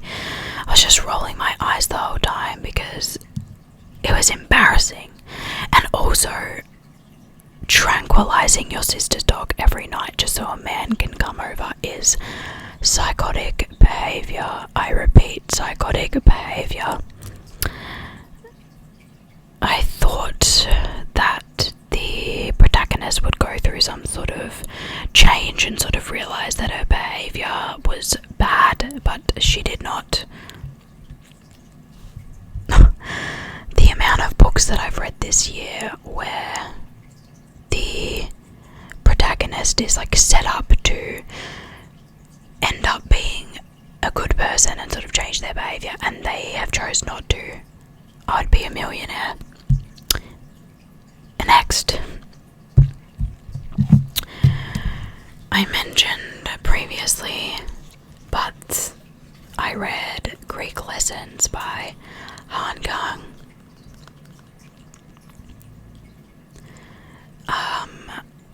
I liked this less than I liked The Vegetarian. Actually, no, sorry. I liked it a little bit more. I gave The Vegetarian 1 star and I gave this 1.5 stars. I think this author just has a gift of turning the most interesting concept to the most boring book known to man. The premise of this book is like the idea about how someone with a disability communicates to another person with a disability. In this case, it's like a deaf and a blind person, and how they communicate to each other. And on the premise, that is such an interesting and unexplored topic, and she did no justice to the idea. I was so bored. There's literally no plot. Yeah, it was bad. Hated it. The next book I read is actually a quarterly essay. This one was by George Megalogenes. It's called The Minority Report, The New Shape of Australian Politics. I really enjoyed this. I gave it 4 stars. As soon as you write something about politics and demographics, I'm seated, I'm there, and I'm reading it. This was really, really fascinating about the shifting political landscape in Australia. It was written before the 2025 Australian election, which this book predicted that Labor would win, but not by the absolute landslide that they did. I thought the commentary on the Voice referendum was also very interesting. Okay, so if you don't know, the Voice referendum was, Australian law for you. To change the Australian Constitution, you have to hold a referendum in which half of all people in all states and territories vote yes, and half of all states and territories vote yes. It's kind of confusing.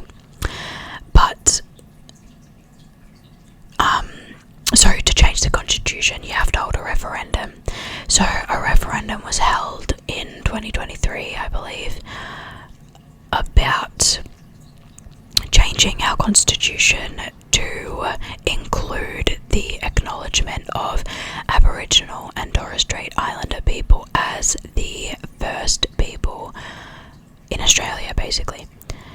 And there was a big push for this referendum because we wanted to include First Nations people in the Constitution, because right now there is no mention and it's a completely whitewashed history.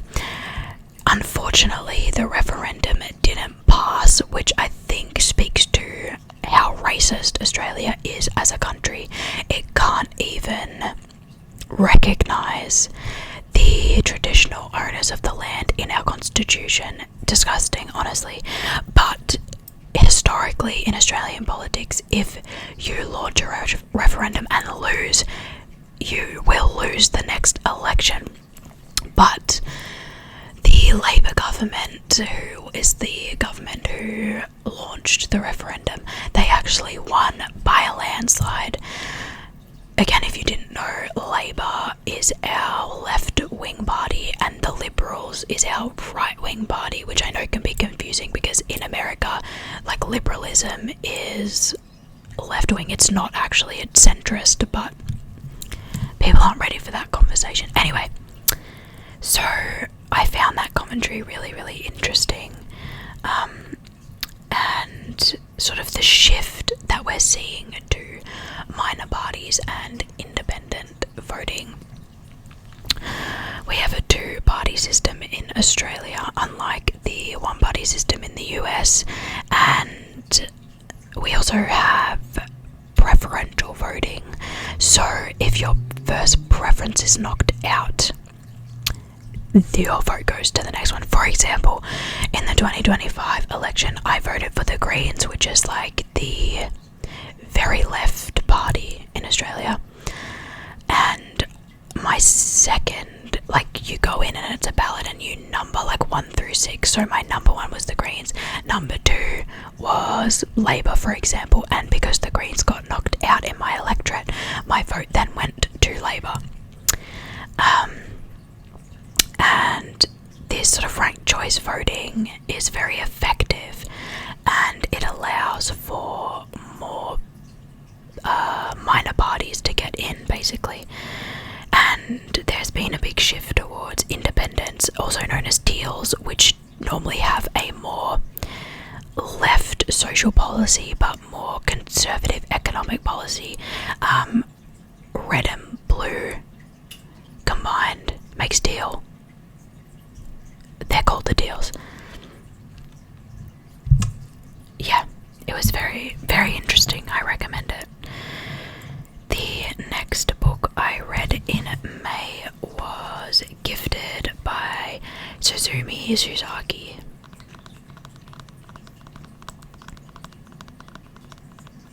This was a cover read for me. I saw the cover and I was like, okay, obsessed. Let me read it. But I didn't really like it. I gave it 2 stars. I think the actual premise of the story was good, and I wish it was covered in more detail. The idea of a daughter coming to terms with the death of her abusive mother that she hasn't been in contact with for years is interesting. I also think it's quite it's a thing that a lot of people deal with, like the idea that, you know, your parents may not have been a good person and they may have been bad to you, but you still mourn for their loss when they die and you still grieve, and it's like coming to terms with all these emotions. That was such an interesting topic to me, but this book barely covered that. It was more about her when she was alive and the strained relationship, and yeah, I don't know, I was just disappointed. The next book I read in May was Deep Cuts by Holly Berkeley. This was a new release this year.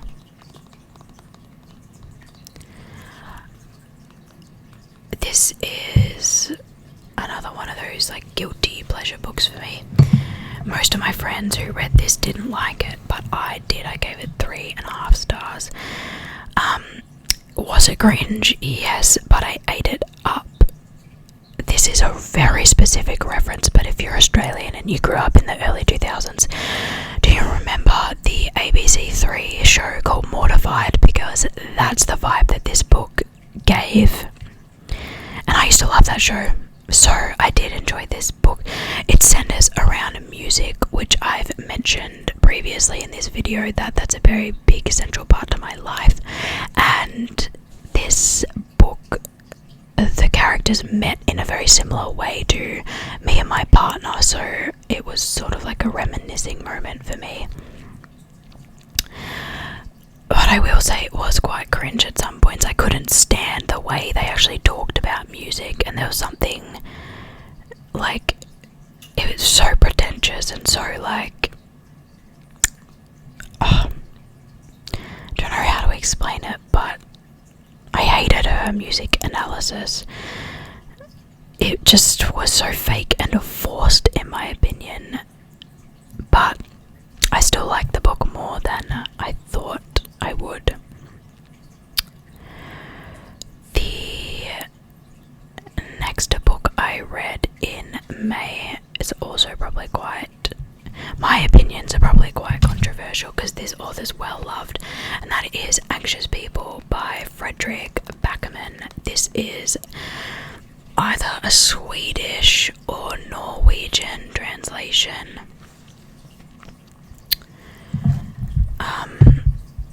I didn't enjoy this book. I gave it 2.5 stars. This is the quintessential book talk book, and if you only read book talk books, I can understand why you think this book is the best book you've ever read, because the quality of the books on book talk are trash. I said what I said. This book did multiple things that I hate. It spoke directly to the reader on multiple occasions. I find that so cringe. It step by step walked you through the point and the message of the book instead of letting you figure it out on your own or draw your own meaning. It jumped back and forth between different characters and scenes and timelines, which made it like this muddled mess. And like, I think you can do that right, but this book didn't do it right. Every single character in this book was absolutely insufferable. And I know that's part of the point. Like, the point of the book is to make you realize that, like, we're just people. We have bad days. We say stupid things. But you just need to read this book to understand that every single character in this book is probably the dumbest person I've ever read about. It's driving me insane. Like, I know that they were meant to be idiots, but I couldn't get past the fact that there was no charming effect on me. It just made me want to rip my hair out. I have a very low tolerance for stupid people. I think that's my problem. The book also seemed like it was about to end 5 times, but just kept going, kept getting dragged out, and yeah, I was so over it by the end. I was like, ugh. The next book that I read this month was Post-Traumatic by Chantal Johnson.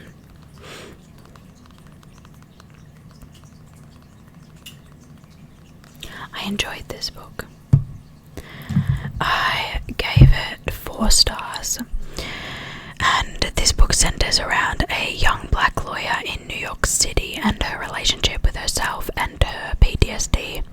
She was abused by a family member as a child, and I can't speak to whether this book was an accurate representation of PTSD because I don't have PTSD, but from what I do know about it, I thought it was pretty accurate, and I enjoyed the commentary on how everyday life can be affected by even just one traumatic experience in your life.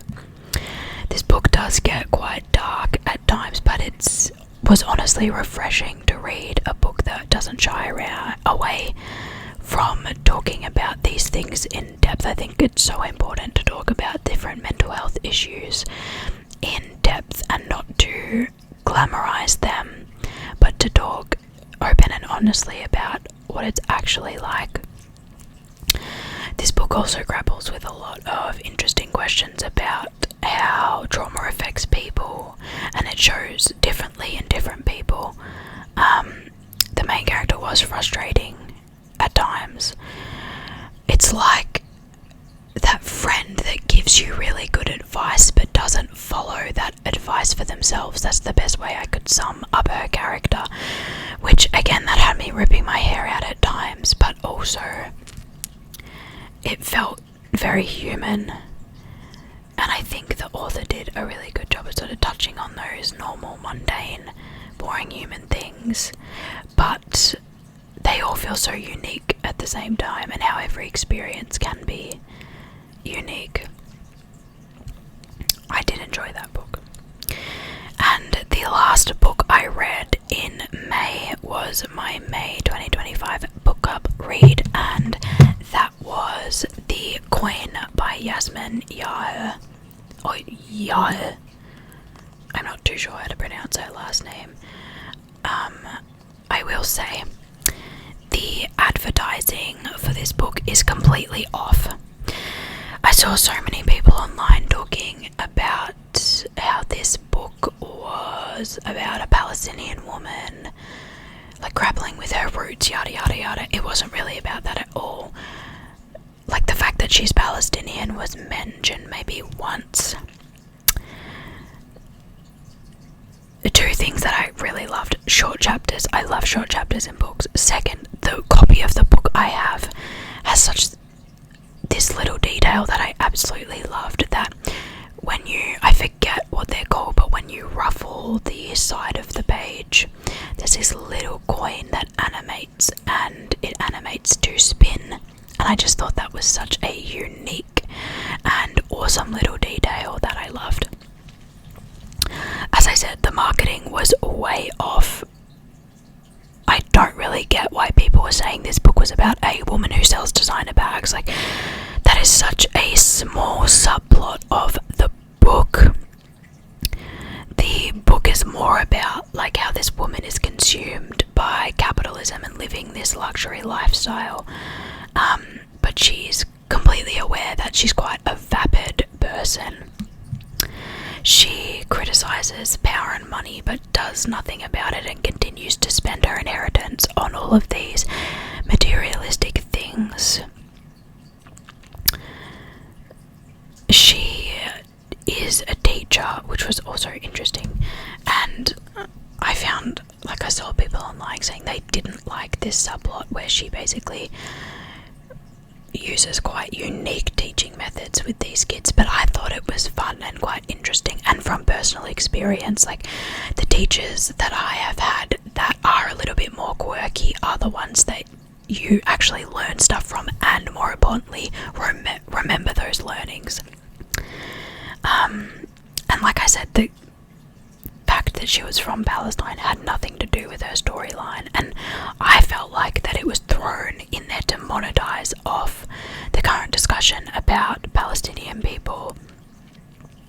And I understand that the author is Palestinian, but the only time that Palestine was brought up in the book was sort of to get sympathy from the reader. It wasn't brought up in any meaningful way. That's why I felt like it was trying to like monetize off the struggling of the Palestinian people. Even though I have my criticisms for this book, though, I did really enjoy it. I gave it 4 stars, but honestly I would up it to 5 stars looking back on it, because I think it was so unique and such a fun exploration of all of these different things. And that was the last book that I read. Alrighty, moving on to June. From this point onwards, I have released monthly reading wrap-up videos about the books, so they'll all be linked in the description down below if you want my full thoughts. But these will be sort of condensed just in the interest of time and keeping this video as short as possible.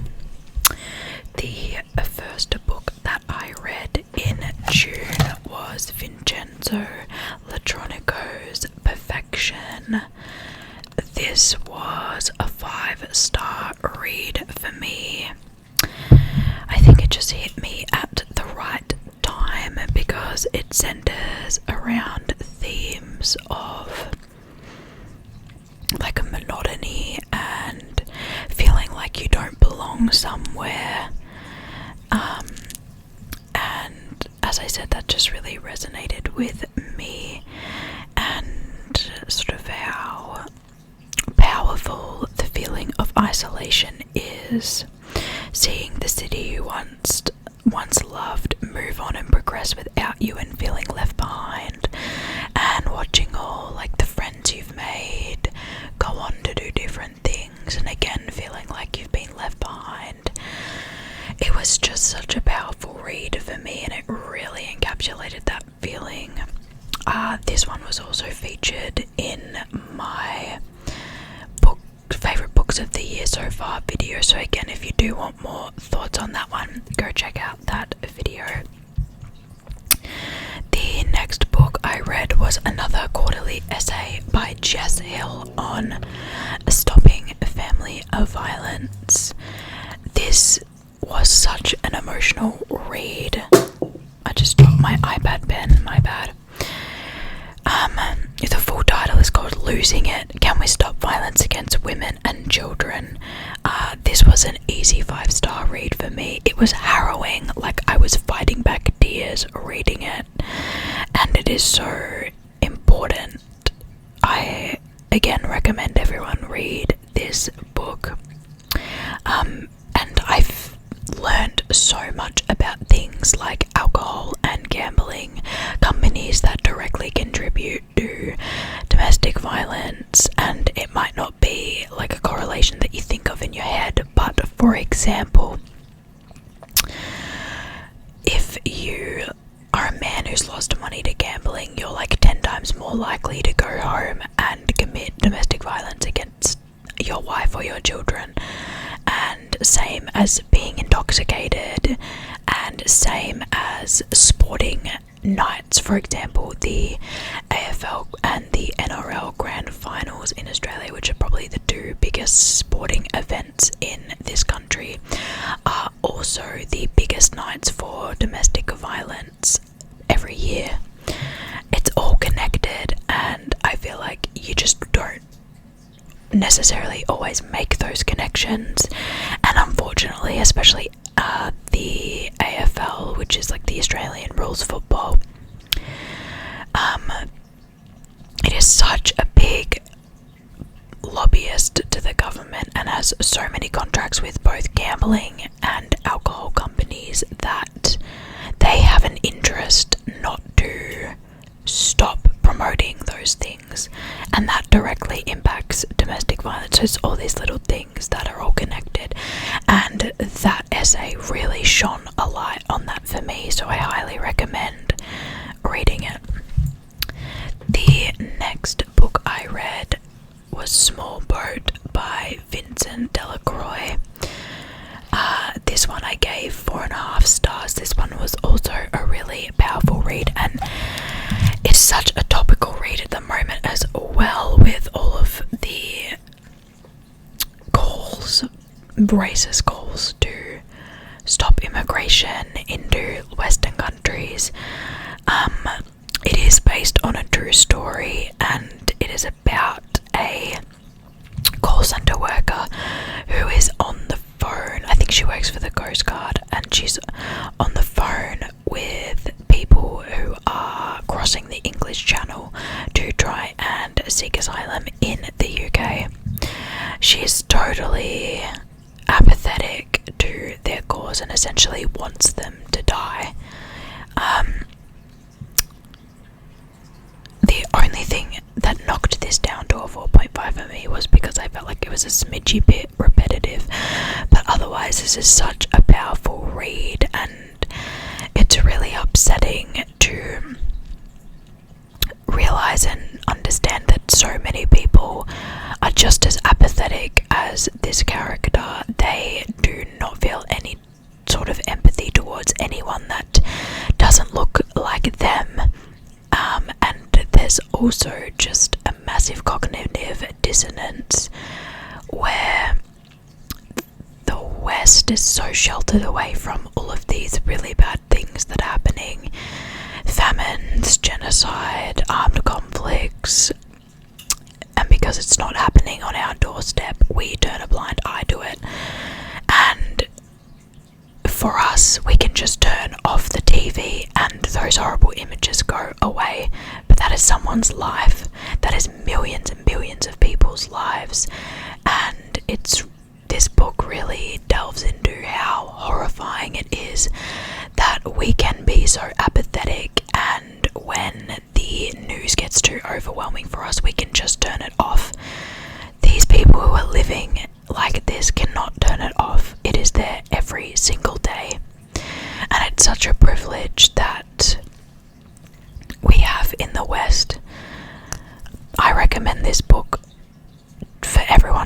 absolutely.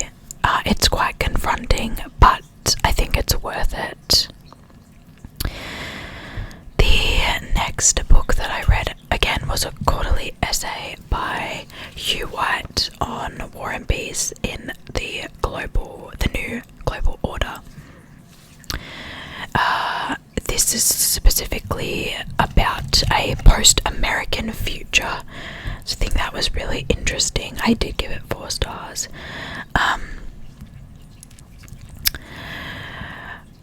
So ever since I was a kid, I've been blabbing on about how we are too aligned with the US and we should be more in line with China, basically. And I remember as a kid being like 10 years old talking to my parents about this, and they thought I was batshit insane. Flash forward 13 years and I am proud to say that I was right, thank you. But I think the shift in the Asia Pacific relations, we're not acting on that enough, and we need to stop trying to pander to America, which has honestly done nothing but drag Australia down. That's basically the same thing that Hugh White is arguing in this essay, and I thought it was a really good analysis of the current issues facing Australia in regards to America. Yeah, I thought it was really good. Again, I honestly recommend all of the quarterly essays. It's literally called The Quarterly Essay, and I always find them so insightful, and they are really good analysis on current political issues. The next book I read in June was A Leopard Skin Hat by Anne, is it Sari? I wasn't really a fan of this book. I gave it 2 stars. It's only around 100 pages long, but I was fighting for my life to stay and to pay attention, and I said in my review that the Goodreads description describes this as Anne Sierre's most moving novel yet, and if this is true, then her other novels must be rocks. I stand by that.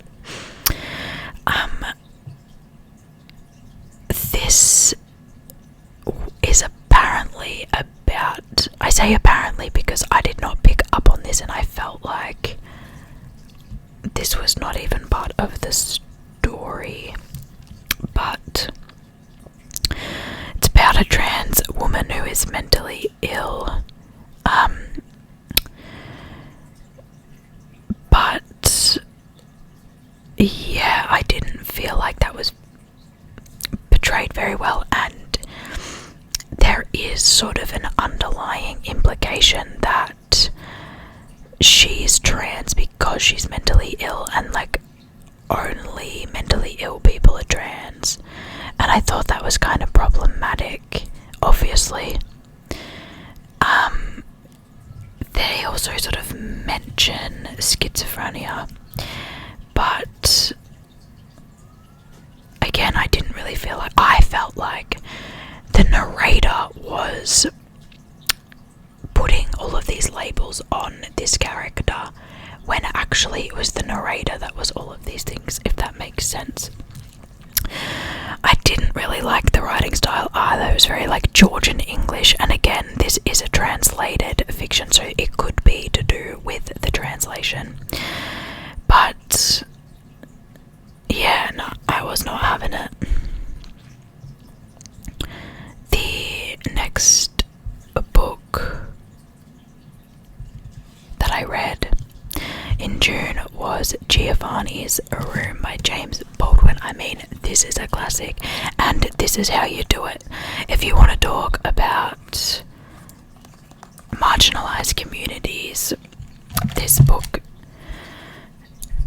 this is how you do it. And I felt like this book was a perfect example as to why we need representation of minority groups in the media, because it centers around David, who's an American living in Paris, dangerous, and he has such bad internalized homophobia towards himself.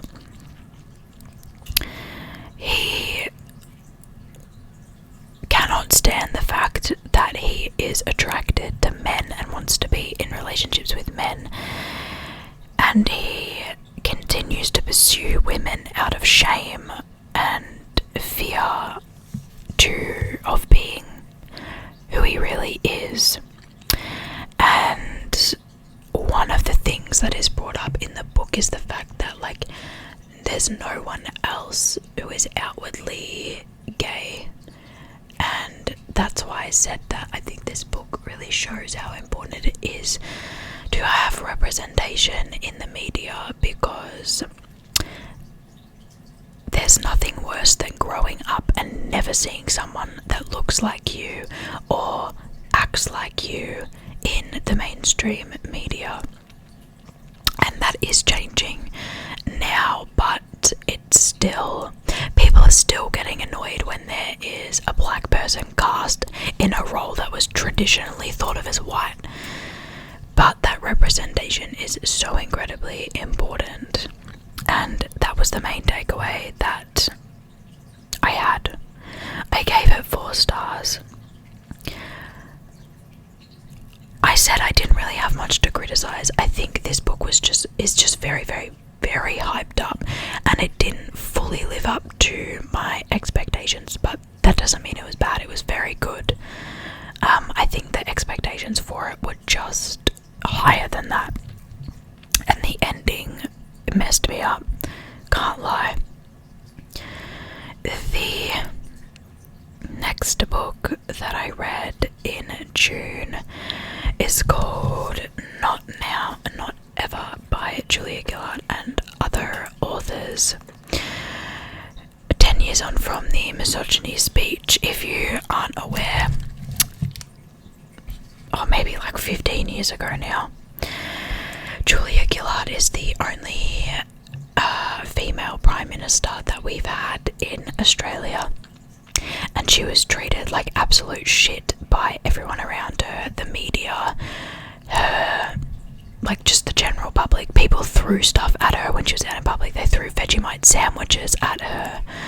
They treated her so horribly, and she actually had some really good ideas. She was in a minority government and still managed to pass sweeping Medicare reforms that made Medicare and made more things available in Medicare. And if you don't know, Medicare is our health insurance. It's not health insurance, it's like government funded healthcare. It's free. She also wanted to introduce a carbon tax, which was very ahead of the time, but basically taxing big corporations for the carbon they emit into the atmosphere. That was very, very unpopular at the time. And the misogyny speech is basically where she stood up in front of our parliament, just getting heinously bullied by the opposition leader Tony Abbott at the time, who was like a disgusting man. And she basically said, like, I will not be lectured on misogyny by this man. And it is one of the most inspirational speeches for women ever.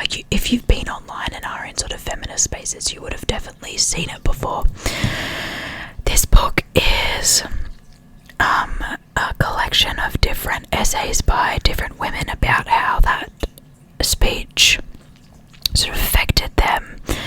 And it's also got some musings from Julia Gillard about sort of looking back on what she went through as Prime Minister, because as I said, she was treated incredibly poorly, and looking back, it's disgusting to see how badly everyone treated her just because she was a woman.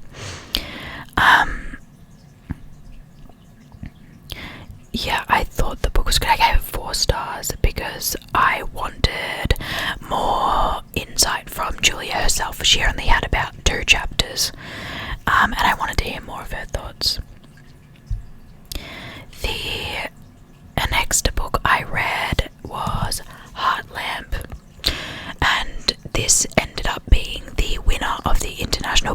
Prize this year. I did enjoy it.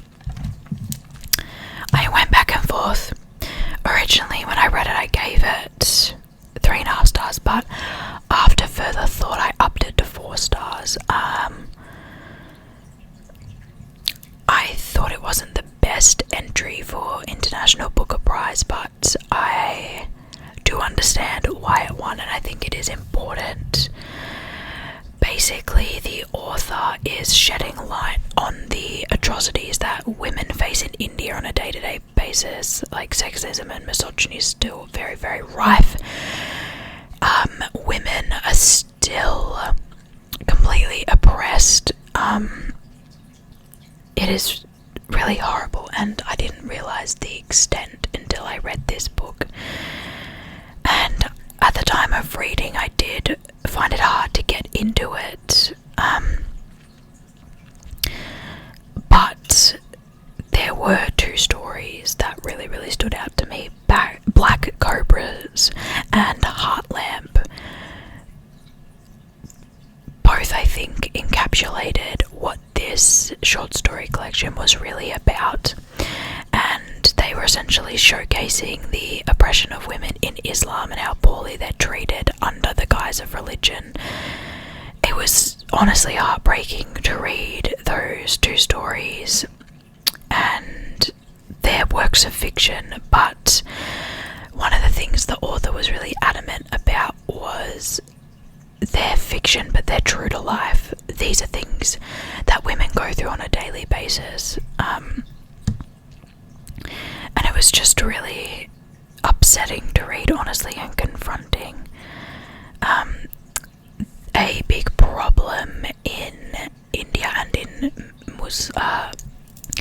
Islam, the religion, is child marriages and child brides. And this book does definitely focus on that, which is also really, really confronting. In many cases, these are girls who are 10, 11, 12 years old, getting married off to a man 20, 30 years her senior, and being forced to start having babies at that young age. It's just absolutely horrible. It's a horrible practice that still goes on in a majority of the countries across the world, and I think this book did a really good light at showcasing that it's something that's still swept under the rug. I totally understand why it won, and I thought it was really amazing that this book won when it was originally written in a language that's not often talked about. I forget what the language is called. Oh, it's called Kannada, and that language is not often published or translated into English, which I thought it was really cool to see a lesser known language be published and win the Booker Prize. The next book that I read in June is Hunchback by Sale Ichikawa. This is another International Booker Prize entry, translated fiction. Okay, it wasn't bad, but I just felt like it was way too short. I gave it 2.75 stars, and I think the concept was really important because it centers around a disabled woman and sort of discusses their feelings and desires, and I think that's definitely something we need more in mainstream media. But also I think this book really showcased well things that disabled people go through that an able-bodied person would not think about. The example used in the book was that the main character loved reading, but she couldn't physically hold up a physical book,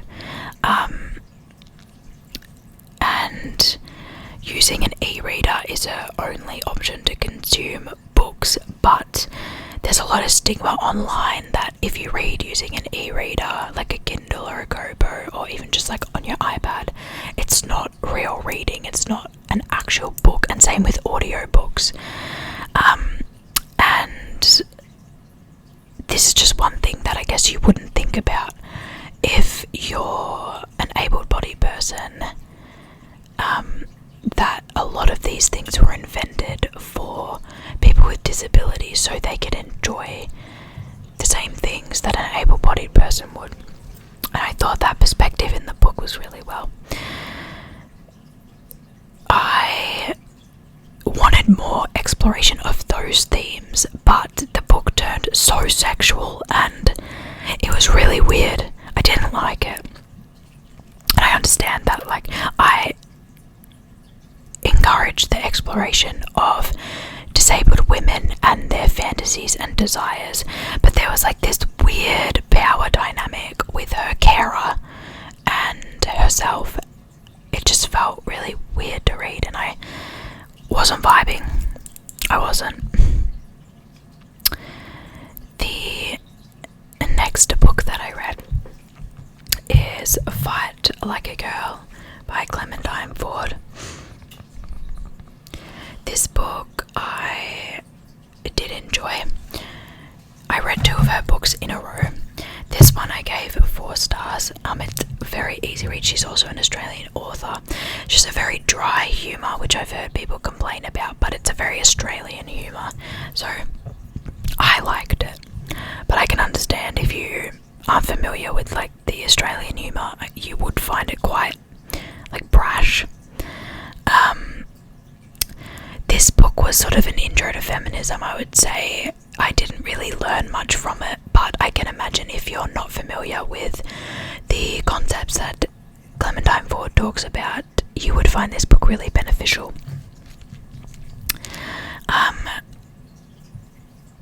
For me, the next book that I read of hers is Boys Will Be Boys, and I found this book much better. I gave this one 5 stars. This one is more about power, patriarchy, and toxic masculinity.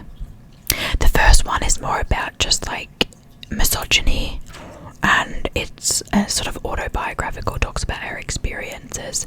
This one is more academic, and I think it's just a must read for everyone, especially if you're planning on being a parent, because it challenges traditional gender roles and encourages new parents to love their children no matter what colour they like, toy they play with, or clothes they wear. And again, this is definitely something the feminism has gone too far. People need to read. She puts a mirror up to society really well and asks, what are we doing? Like, why do we allow men to feel so entitled to do whatever they please? And why do we allow them to ridicule and victim blame women and let men get away with their horrific actions time and time again? Especially under the guise of, well, they just had potential.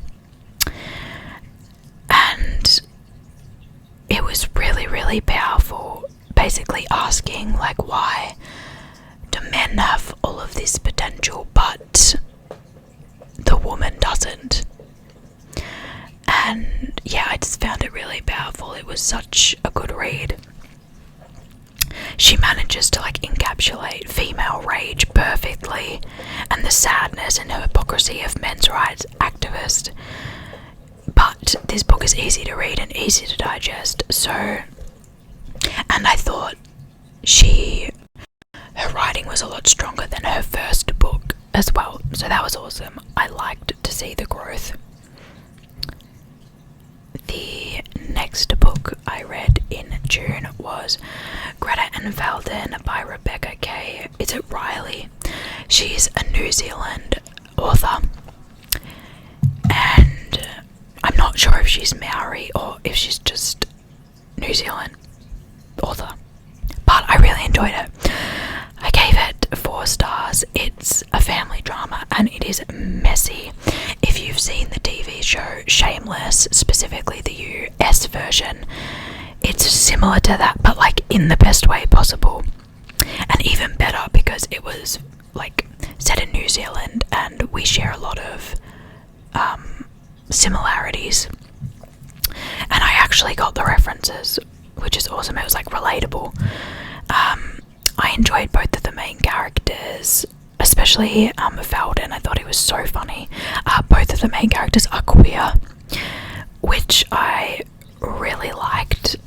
I liked that it had different representation from all walks of life. The family was quite diverse as well, which I did enjoy, but not like effortlessly diverse. The only gripe that I had with this book is that there were so many characters with really, really similar names, and that made it really difficult to keep up.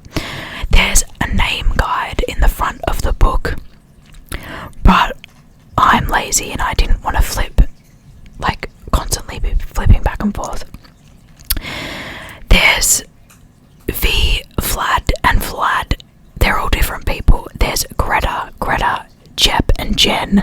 They're all different people. And it was just like, who are you talking about right now? Other than that, I thought it was such a fun book, and I would definitely read more from that author.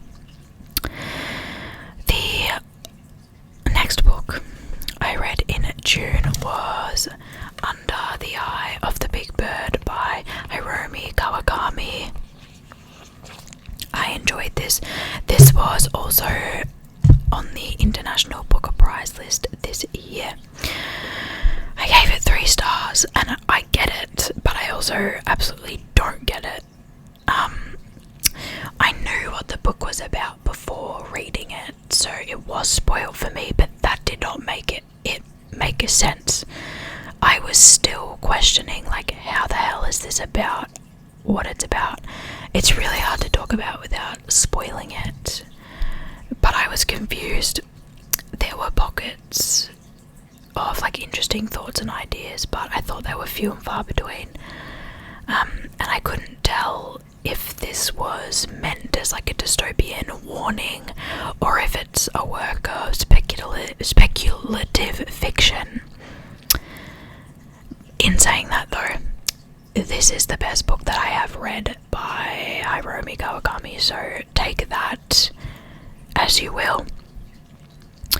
The last book that I read in June was my June book club book, and that was Bunny by Mona Awad.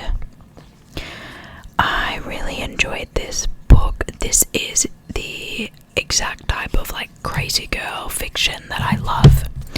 I gave this 4.5 stars. It's an acquired taste, I will say. It's crazy, it's bonkers, it's like, what the hell? Everyone says it's really, really weird, and I will say it's not that weird. It's not the weirdest book I've read. It's not even close to the weirdest book I've read. If you want a weird book, I'd recommend you read Paradise Rot by Jenny Aval. That is batshit insane. This one I enjoyed. It's like an unreliable narrator situation, and it has a very ambiguous ending, but I like when books do that. There's a lot of fan theories about sort of what was going on, and I like to have a little bit of a ponder, but I don't like to think about it too hard, because I like the idea that there's multiple different ways it can be interpreted, and we will never know which one was right. They could be all right, they could be all wrong. I think that's really fun. I also find a lot of books to be quite predictable, but I was not predicting what was happening in this book. It took so many random turns. It was great. I had a great time. I haven't read anything else by Mona Awad, but I definitely will if this book is an indicator as to her other writing. And just like that, we are on to July. The first book that I read in July was called Unsettled by Kate Grenville. This book sucked. I feel bad because this is an Australian author, and essentially this is the biggest like white savior complex guilt book that I've ever read. It's advertised, and I went into thinking that it was going to be about how white Australians can grapple with the fact that we're living on stolen land, and sort of a solution as to what we can do to reconcile our history. But that was very, very far from what I got. All the sort of complaints that white people are constantly talking over Indigenous voices, which is true, but then proceeds to write a book about her family history in Australia. And my jaw was particularly on the floor when I found out that her ancestry in Australia was that her great grandfather came over and was one of the people that committed the genocide on the Aboriginal people. She didn't even come over as like a free settler. He was part of one of the first fleets, and she is directly benefiting off what her grandfather did. And I thought that maybe she's going to talk about how she sort of reconciles with that and how she tries to make amends, but that is not what this is about. She doesn't discuss that at all. It's basically just her travelling around feeling sorry for herself and feeling sad that she has this background. I was like, seriously, if I have to read one more book about a white woman who discovers she's directly benefited off colonialism but wants nothing to do with reparations, I would be a millionaire, let's just say that. Reading that book made me so mad. It spurred me on to read Black Convicts, How Slavery Made Australia by Sandilla. I think it's Chingapi. This book is fantastic. I gave it 5 stars. I will say it is very, very academic. It is, don't go into reading it thinking that it's gonna be an easy read. It's certainly not. It's very factual. Everything is obviously backed up by evidence. I believe this may have been based off this author's PhD. I'm not too sure, but it's very, very academic, but I still think it's a must read. Not only does it sort of address how everyone in Australia has benefited from colonialism, but firstly, it is a history book about black people written by a black person, which I think is so important. But it is also an incredibly well-researched piece about the slave trade and how essentially slaves built Australia, and it's not talked about in our history at all, really. Most Australians wouldn't even know that because it's completely whitewashed out of history, and I can't express how much this is required reading for any Australian. Sadly, I think the people that need to read that book the most will not. The next book that I read in July was There Is a Monster Behind the Door by, is it Gail Bellem? I'm not too sure. This was another International Booker Prize nominated book. That's why I read it. I definitely wouldn't have picked this one up if it wasn't nominated, and it was a slog. It's meant to be about intergenerational trauma and the cycle of abuse, as well as the links between poverty and abuse, but I just felt like it didn't do those topics justice. Nothing about the book really kept my attention, and the writing was bland and boring. The setting was interesting, but they didn't really talk about it that much. it's just quite a predictable plot as well. Like, a smart girl grows up with abuse, gets stuck into school where she wants to escape, but then she ends up exactly like her parents. And I know that that is a realistic storyline, but I thought the book that's meant to be about intergenerational trauma would like have more to say. I don't know. I just wasn't the biggest fan. It started raining, hopefully you can't hear it. Last time I filmed a video and it started raining, it was so funny. I got a comment that was like, oh, normally when YouTubers say it's raining and you can't even hear it, like, I roll my eyes, but it sounded like you were literally stuck in the shower. And yeah, it was a pretty bad hailstorm, I think, last time I said that. But I just thought that was so funny that, like, it was raining. Anyway, the next book I read was Dream Count by Chimamanda Adichie.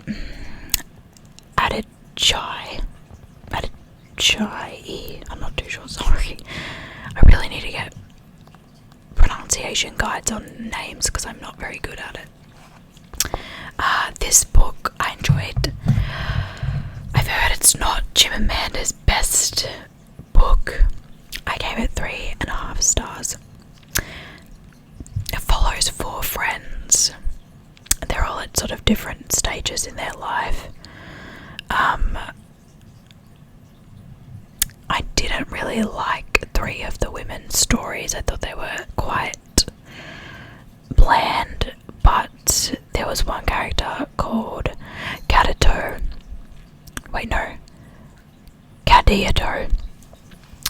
and I was really, really interested by her story. I could take a whole book just on her. And I did think, so the 4 women are African. I don't think they're all immigrants. They might be to the United States. And it sort of follows their experience. 1 or 2 of them are quite well off, and then 2 of them are not as well off.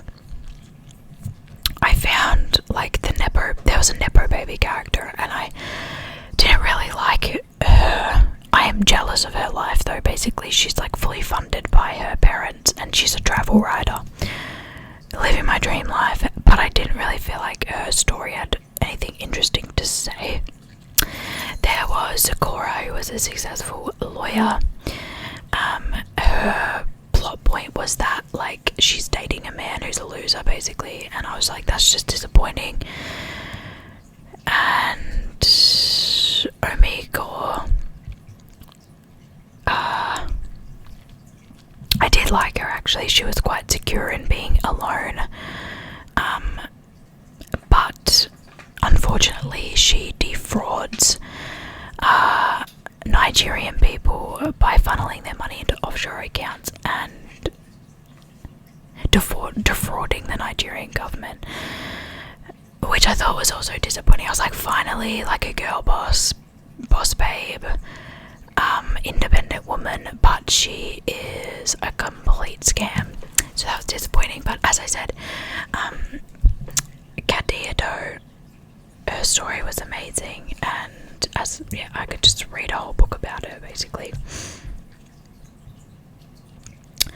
The next book that I read this month was the first volume of On the Calculation of Volume by, oh man, Solveig Bailey. I don't know. I gave it 3.75 stars. This was also on the International Book of Prize list. I actually liked this more than I thought I was going to.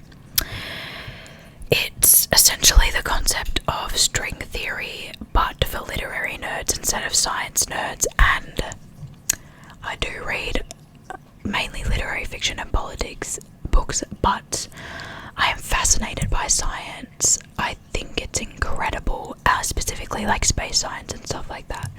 I try and read it, but my brain is not physics inclined, so I do understand some of the concepts.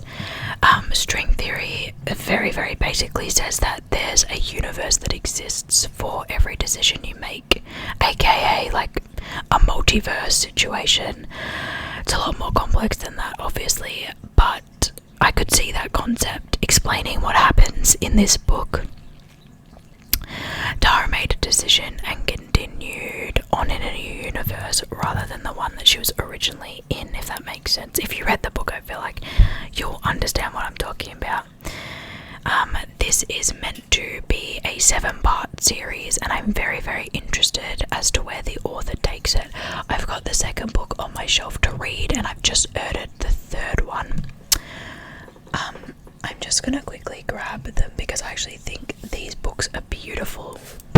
I said I wasn't going to grab books, but these are the first 2 editions. I don't know if that's showing up. The next one is blue, and I'm very excited for it to be shipped out to me. But I'm so obsessed with the actual like front cover design of those books.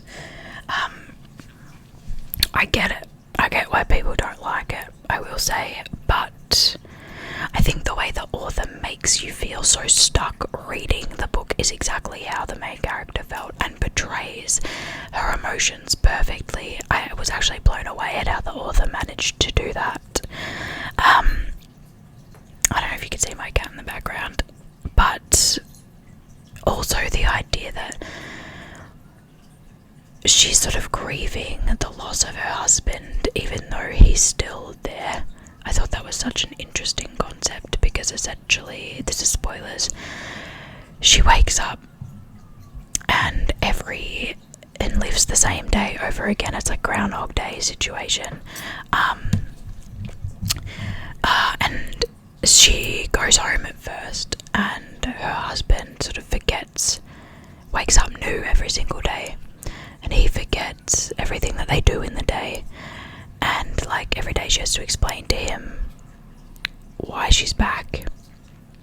He doesn't understand, and eventually it becomes too much to her that she moves out of their home because it's like too upsetting for her to see this person who's supposed to be her lifelong partner not remember anything they do together. And I thought that concept was really interesting, so yeah, I liked it. I'm excited to read the second one. The next book that I read was my first R.F. Kung book, and that is Yellowface. I enjoyed this one. I thought this one was quite light-hearted and silly. Not silly, but like fun. I gave it 4 stars, and honestly, I'm surprised they even let this one be published because it is very, very exposing of the book and publishing industry. I was so frustrated by the main character though. She was so goddamn annoying and like jealous, pathetic, attention-seeking, chronically online.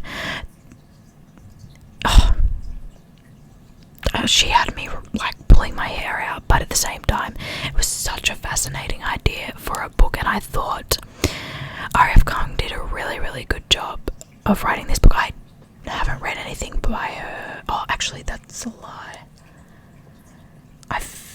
No, I haven't. This was my first and last of her, but Babel and Calabasas I really want to read. I thought I'd read something else by her, but I can't remember.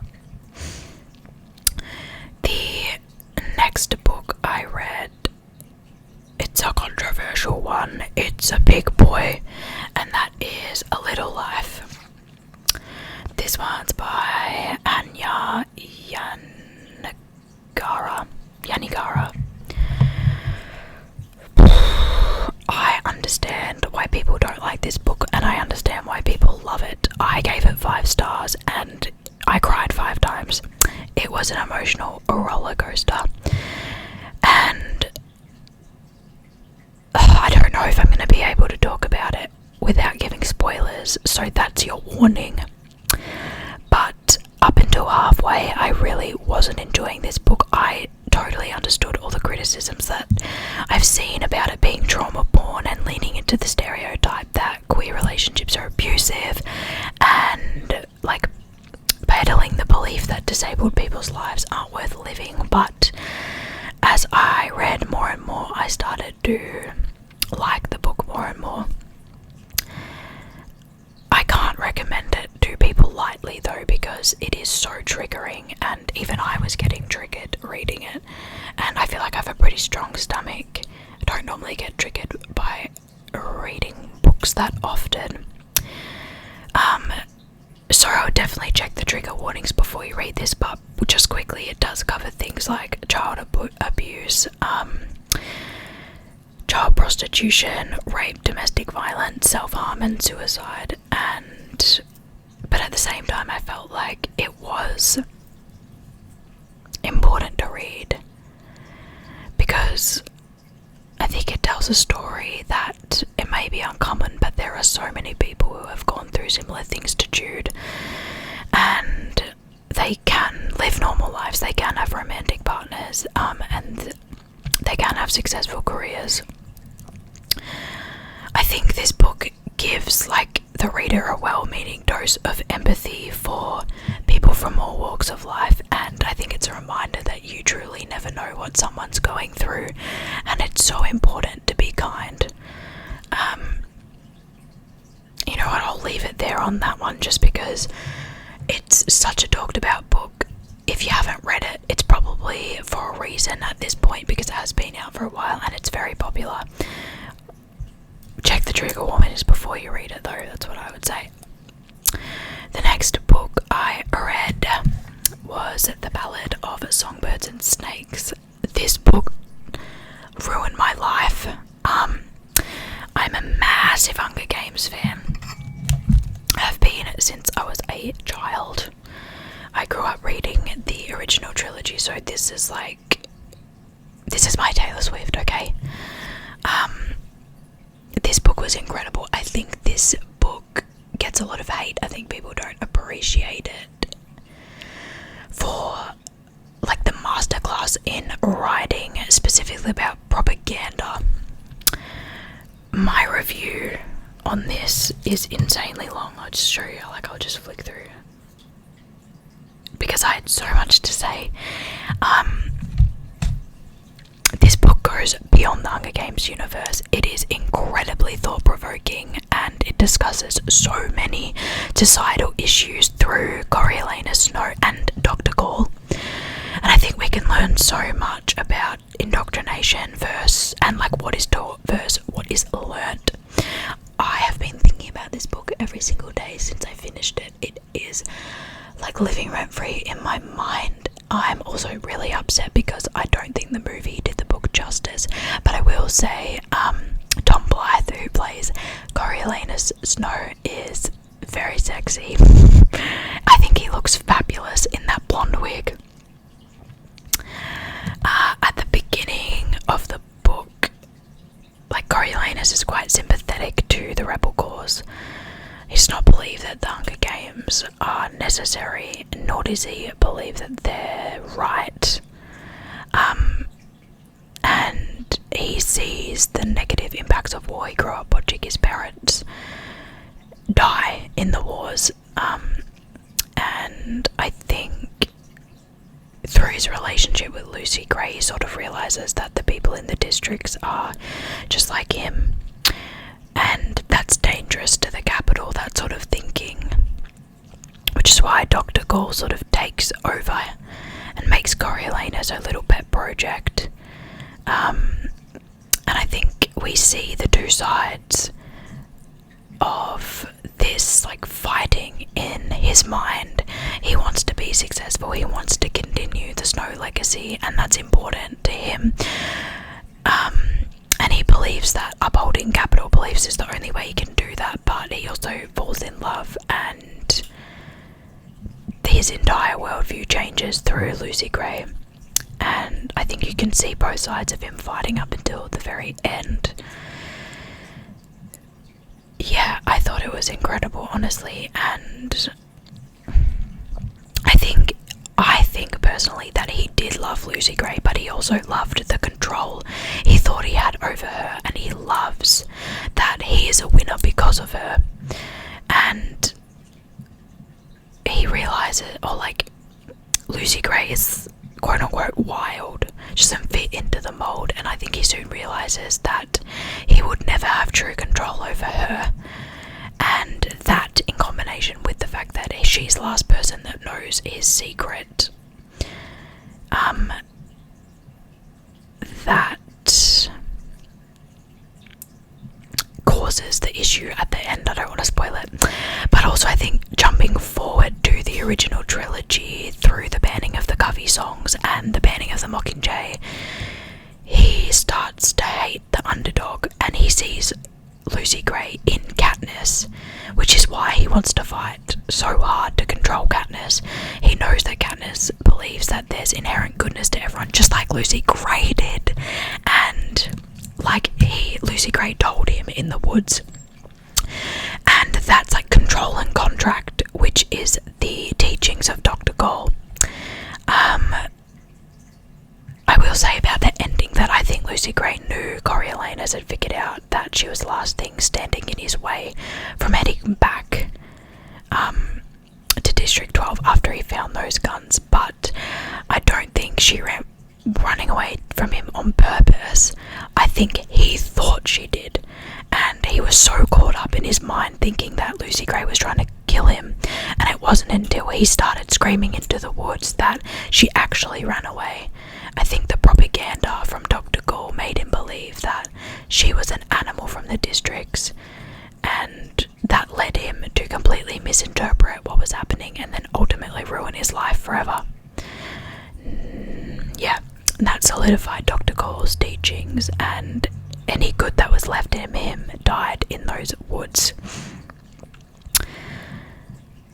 Yeah, I bloody loved this book. I thought it did a fantastic job. Also, I think this book was required reading before reading Suzanne Collins's new book Sunrise on the Reaping that came out this year, which it's coming.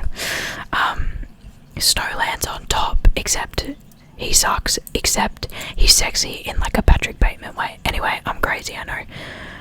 Freaking love that book.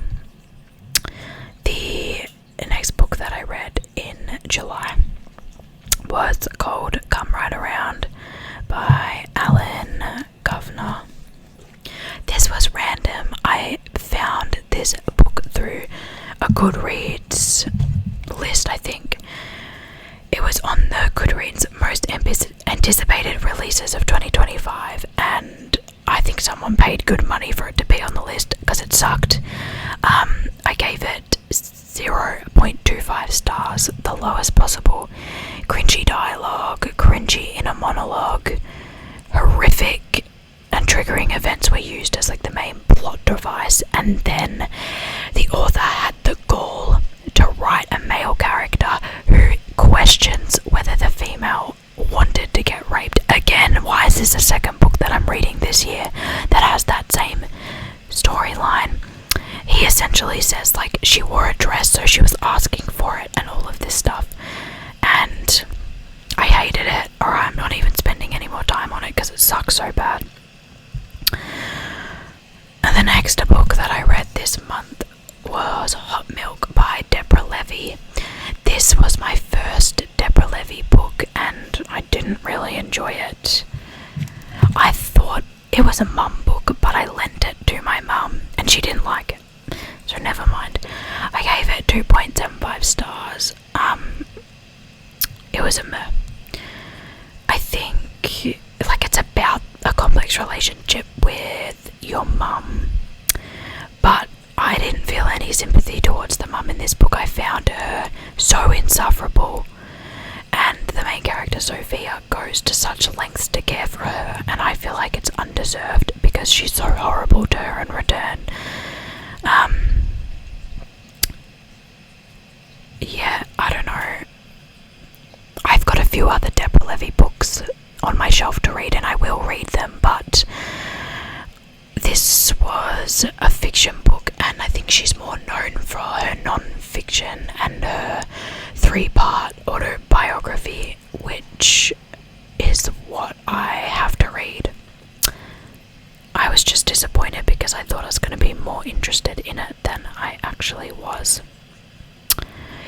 The next book I read this month, guys, Sunrise on the Reaping by Suzanne Collins. This book messed me up as well. The cry counter went off the scale. I think I cried at least 8 to 10 times. This was also my July book club read. 5 stars.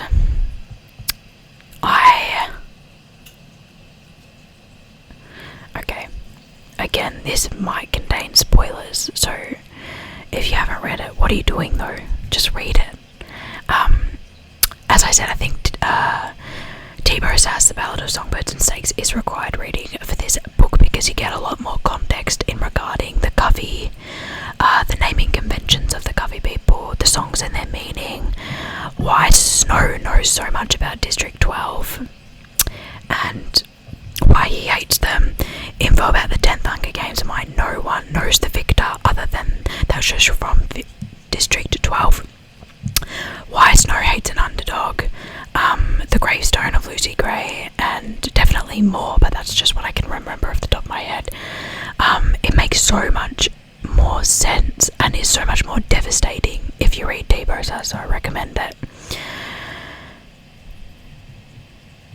And like at the end of Tebow Sass, you think Stowe is bad, just wait till you read this book. He becomes like the pillar of evil.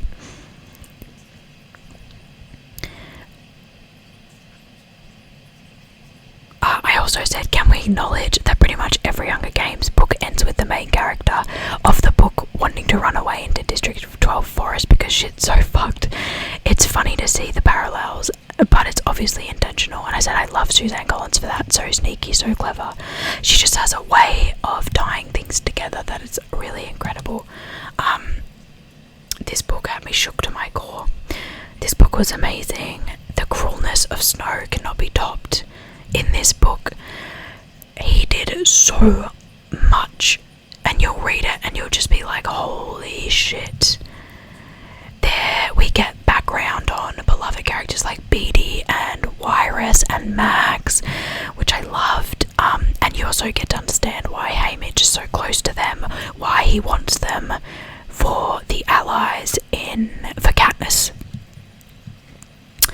Also, I completely get why Haymitch is a drunk in the original trilogy, because he's been through more than like 5 people's lives combined. I just feel so horrible for him. Just read the book. I don't know, just read the book. It's so good, and I'm so excited for the movie to come out. I hope they do the book justice, but I know that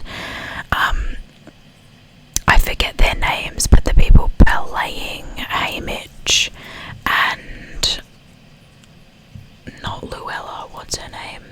Maisley, they're really massive Hunger Game fans, and from all reports I've heard that they are making sure it's true to the book, so I'm excited for that. The last book I finished reading in July was a uni text book, and it has the name of my uni in the title, so I'm not going to show the cover, but I gave it 1 star. The first book that I read in August, I reread the Hunger Games series off the bat of reading those 2 new ones. So, first one I read was obviously the one that started it all, The Hunger Games by Suzanne Collins. I first read this when I was 11 maybe, and originally I said that, like when I was 11, I said that it was the best book out of the dystopian world genre, and I think 10-year-old me ate with that, to be honest. It had been a hot minute since I read it.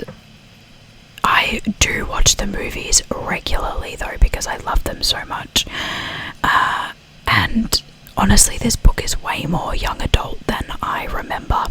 It's not a bad thing.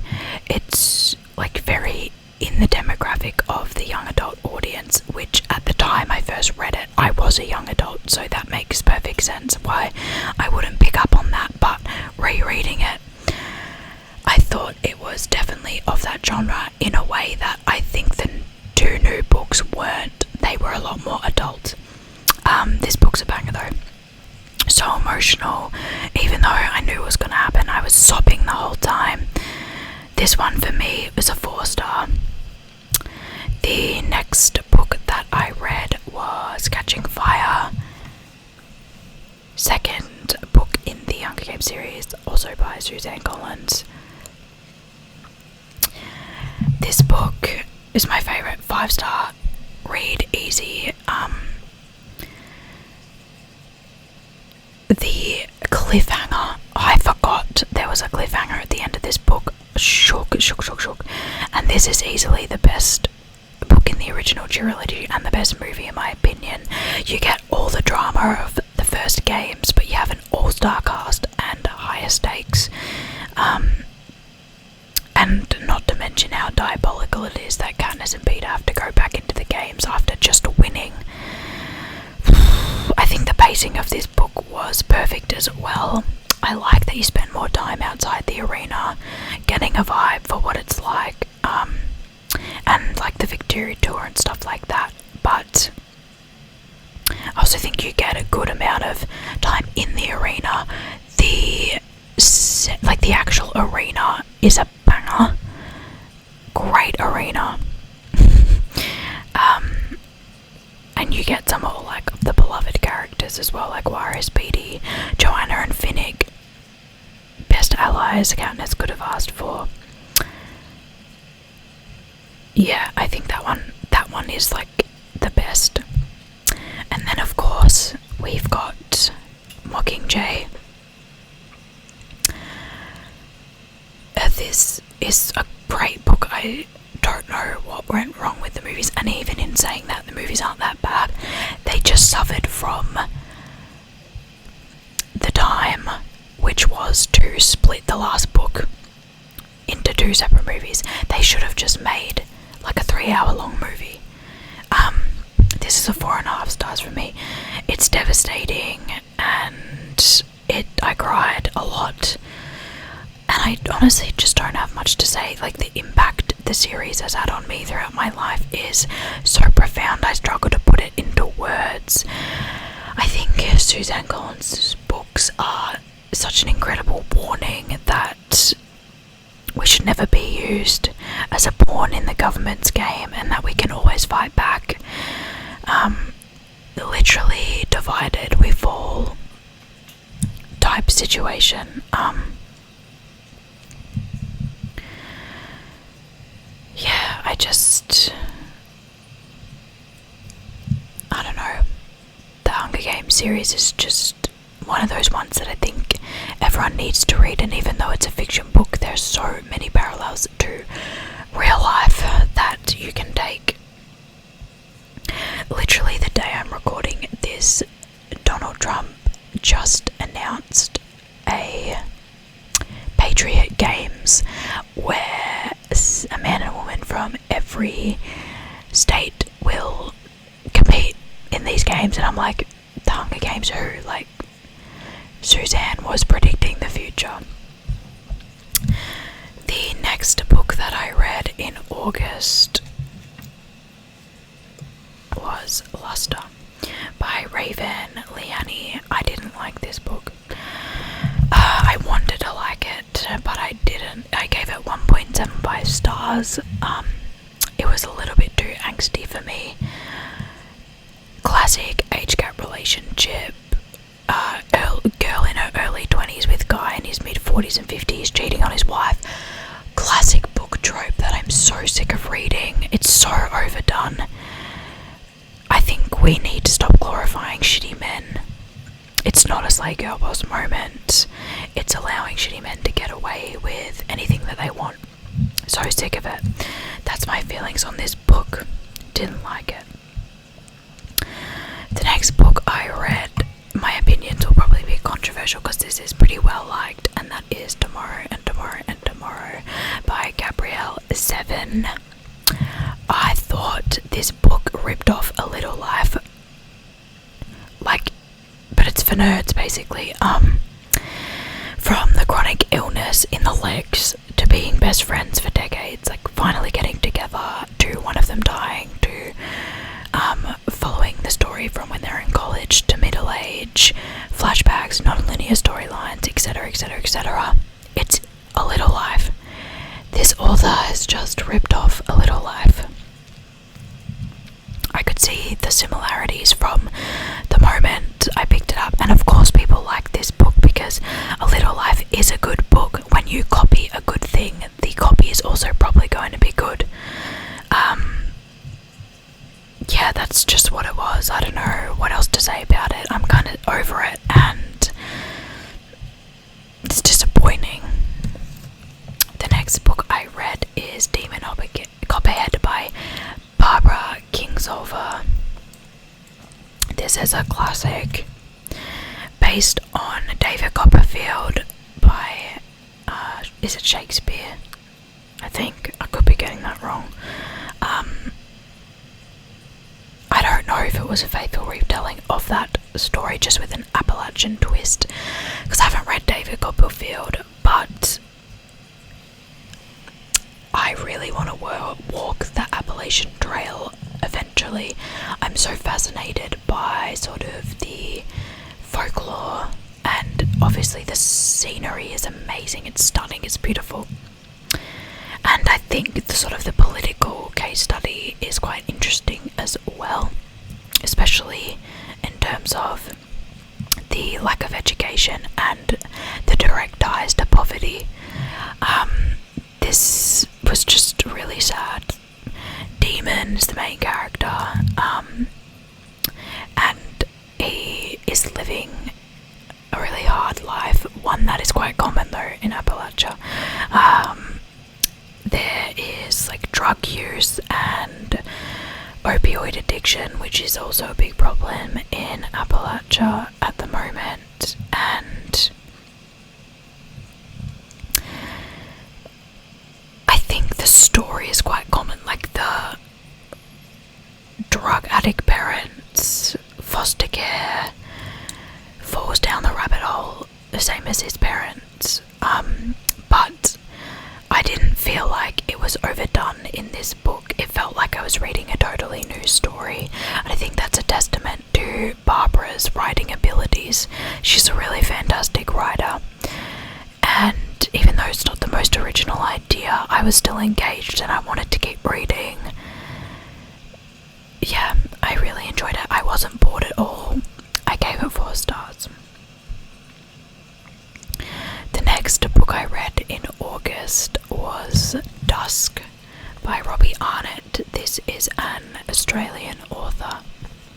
I didn't really enjoy this book. I want to do though because the cover is stunning. I gave it 2.75 stars. It was just meh for me. It's well written, but I struggled to get into the actual story. Loved the nature setting, and the Tasmanian wilderness is beautiful, but I didn't really connect to any of the characters. I am a cat supremacist, so I didn't like that. The book centers around killing cats, essentially. In my opinion, cats are better than people, and the ancient Egyptians had it right in worshipping them. The next book I read was Elena Knows by Claudia Pinero. This book was an under-the-radar gem for me. I listened to it on audio because it was just sitting there on BorrowBox, and I was like, oh, I've seen a few different people read it. They've seemed to really like it, so let me see what the fuss is about. And it's actually such a powerful exploration of grief and autonomy, as well as dealing with the realization that the person you love, you may not know as well as you thought you did. I wasn't expecting it to be such a moving story. surface it seemed to be quite simple, but delving into it was kind of crazy. I will say the reader is not a good person. She practically kidnapped this poor woman on the street who was trying to get an abortion and forced her into motherhood, solely because it was against her own beliefs, and obviously we don't stand for that. But I thought that plot point was more so to point out the hypocrisies of Christianity, which I appreciated. It's a frustrating story, it's a tense story, but I thought the way the author did it was incredible. I recommend this one, to be honest. I think it's just one of those ones that most people will like. The next book I read was for my book club, my August book club read. It was nominated for the Booker Prize this year, and I have read one of this author's only other book, which is called Assembly. This one is Universality and is by Natasha Brown.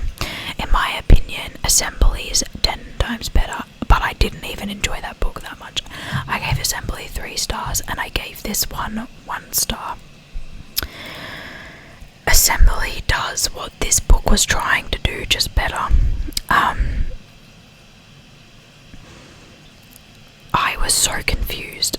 The book starts off one story and then completely pivots to something else.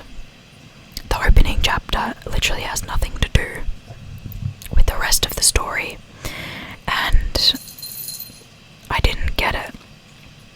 Like, I get that it was supposed to be satirical, but honestly, I think at this point in time, it's dangerous to platform racist and xenophobic views, because, like, racists won't understand that it's meant to be satirical. And I get that these are the same voices we've been hearing since, like, 2020 in the media, but why, as an author, would you want to be echoing those ideas, especially when you don't believe that? I think you can do a satirical commentary on the insanity that is the world right now, but this was not it. This was not doing what the author thought. The next book that I read is a short story collection called Be Gay, Do Crime. I did not enjoy this. I wanted to, because it's such a fun concept. All the stories are to do with queer people, and I actually ended up putting it down at 70%, but I didn't count it towards a DNF because they were like individual short stories.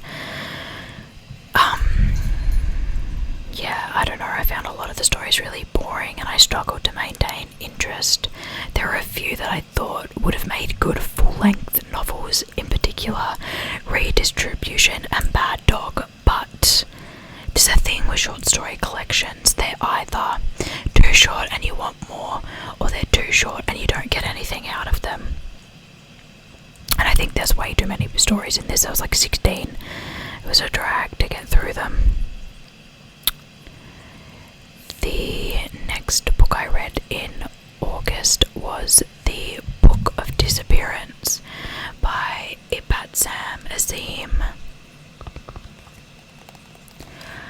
Again, this was a disappointment for me. This was a book-along list.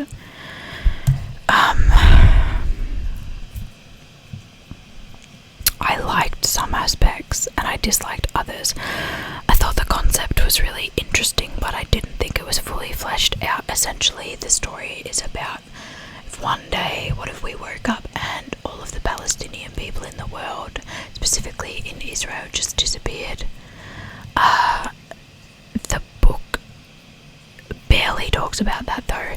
It starts like 24 hours before the disappearance happens and ends like 10 hours in. I want to know how life changed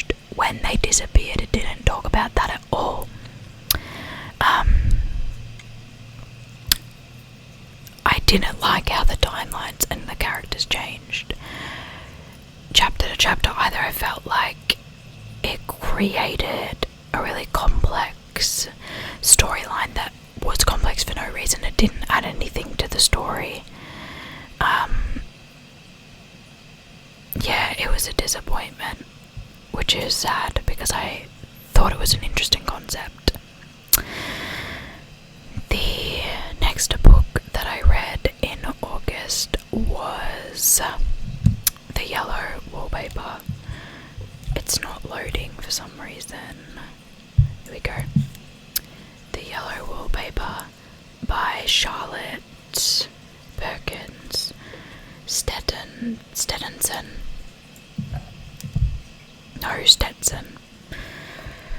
For an old book, I gave this book 3 stars. I think this does stand the test of time.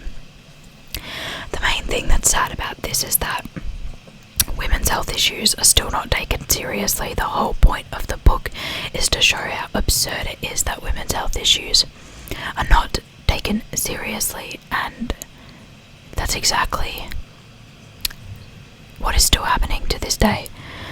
I think it explores the alienation of women struggling with health issues really, really well, never taken seriously and completely shrugged off as either being pregnant or a side effect of birth control. Or pregnancy would fix the issue instead of actually investigating what's happening. I thought the ending was quite abrupt, and I would have preferred more of a delve into the story. It's quite a short story, it's 60 pages, but for what it was, I thought it was good. The next book I read in August is Audition by Kate Kitamura. This was also just a Booker Prize nomination. I gave this 2.75 stars. I think I'm just not smart enough for this book, to be honest. It's beautifully written and I enjoyed the prose, but I didn't enjoy the story and am confused. This book is in 2 parts, and the first part, the second part, completely changes the story based off what happened in the first part. It makes no sense. Essentially, in the first part of the story, things happen, but mainly a guy comes up to this dancer and thinks that she is his mum, and she's like, no, I can't be your mum because the only time I ever got pregnant, I got an abortion. And then the second part of the story, the same guy is living with this woman and her partner and causing all kinds of issues. And that conversation that the boy and the mum had in the first part is never mentioned again. And I'm like, okay, I don't understand. This book was also one of those books with no punctuation. That made my life so much more difficult reading it. I didn't have a good time.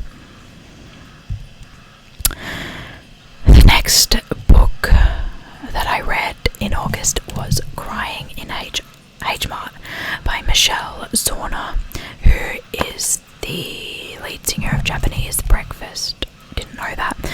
I gave this book 4.5 stars. I was sobbing. Essentially, this is a story. It's a memoir about losing your mum, and it was so sad. I thought Zorna did an amazing job at portraying how important she is an immigrant, and food was such an important connector to her culture, and I thought Zorna did an amazing job at portraying just how important food is. Besides the amazing depictions of food, the book explores the relationship between a troubled child and her mother, a mother who does everything for her child, and the devastation that the child feels when the roles are reversed, knowing that you can never give your mum what she gave to you. That is just such a heartbreaking thought, and you could just feel the raw emotion through the page. It was really beautiful. The last book is called The Project. How Project 2025 is Reshaping America and the World by David A. Graham. I gave this 3.75 stars because I think it is a good guide to Project 25, but also a bad one at the same time. It's quite short and concise, and I think I would have preferred a much longer and in-depth review of the project and how it will affect America. I think it's good for someone who doesn't really know anything about Project 2025 and what it's trying to achieve, but at the same time, it still requires some prior political knowledge, so it's not the best for beginners. It's like a very specific group of people that I think this book would be good for, but it's not the best for experts or professionals either because it's not in-depth enough. In terms of the content, Project 2025 is just bloody ridiculous. It's essentially the idea that America wants to return to traditional values. They think all women should have children and raise a family, and that's all they're supposed to do. It wants to remove social support. It wants to privatize healthcare further. It wants to essentially stop immigrants, black people, queer people from voting. It wants to bring back segregation, all of this stuff. It wants to take away food stamps, get more people to join the military, totally ignoring the fact that veterans are the highest group risk of homelessness and poverty after their service. They want to remove climate change initiatives, remove restrictions on harmful chemical use. They want to obviously get rid of abortion, but also get rid of old forms of contraception, no condoms, no birth control. They don't care about science. They only care about what the Bible says, and not even the actual Bible. So much for land of the free, I say. I understand that the author is a journalist and sort of wants to remain neutral, but again, if you're neutral in situations like this, you're taking the side of the oppressor. I wanted more pushback. I wanted more data and science to juxtapose the lunacy. Yeah, 3.75 stars, disappointed, and that is everything that I read in August. Moving into September, the first book I read was Chlorine by Jade Song. This was another one of those like crazy girl, more so body horror, this one, and I did enjoy it. I gave it 3.5 stars. It's kind of really gory, to be honest, but also if you've read it, you'll understand this, that being a mermaid was like such a part of girlhood. I can't even put enough emphasis on that. I think Goodreads describes this as a mix between the vegetarian and the Pisces, both of which I've shared my thoughts on previously.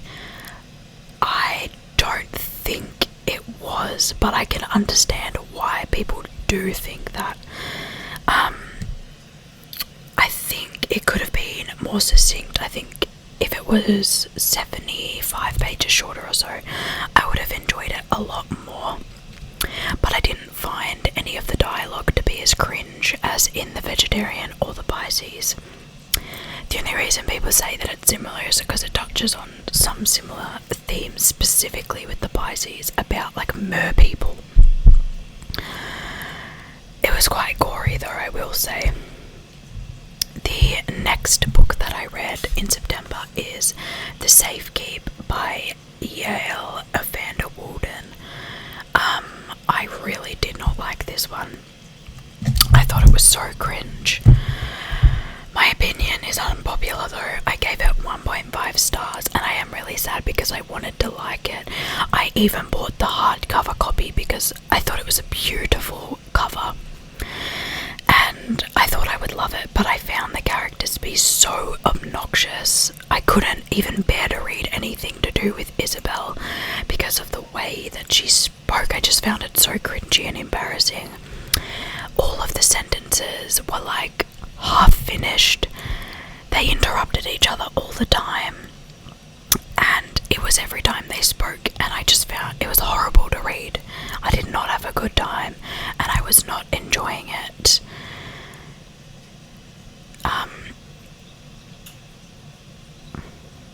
Yeah, I was upset by that one, to be honest, because it has good reviews, and I thought it would be up my alley being a queer story, but yeah, no. The next book I read is Beautiful World, Where Are You by Sally Rooney. I have read Intermezzo and Normal People by Sally Rooney before.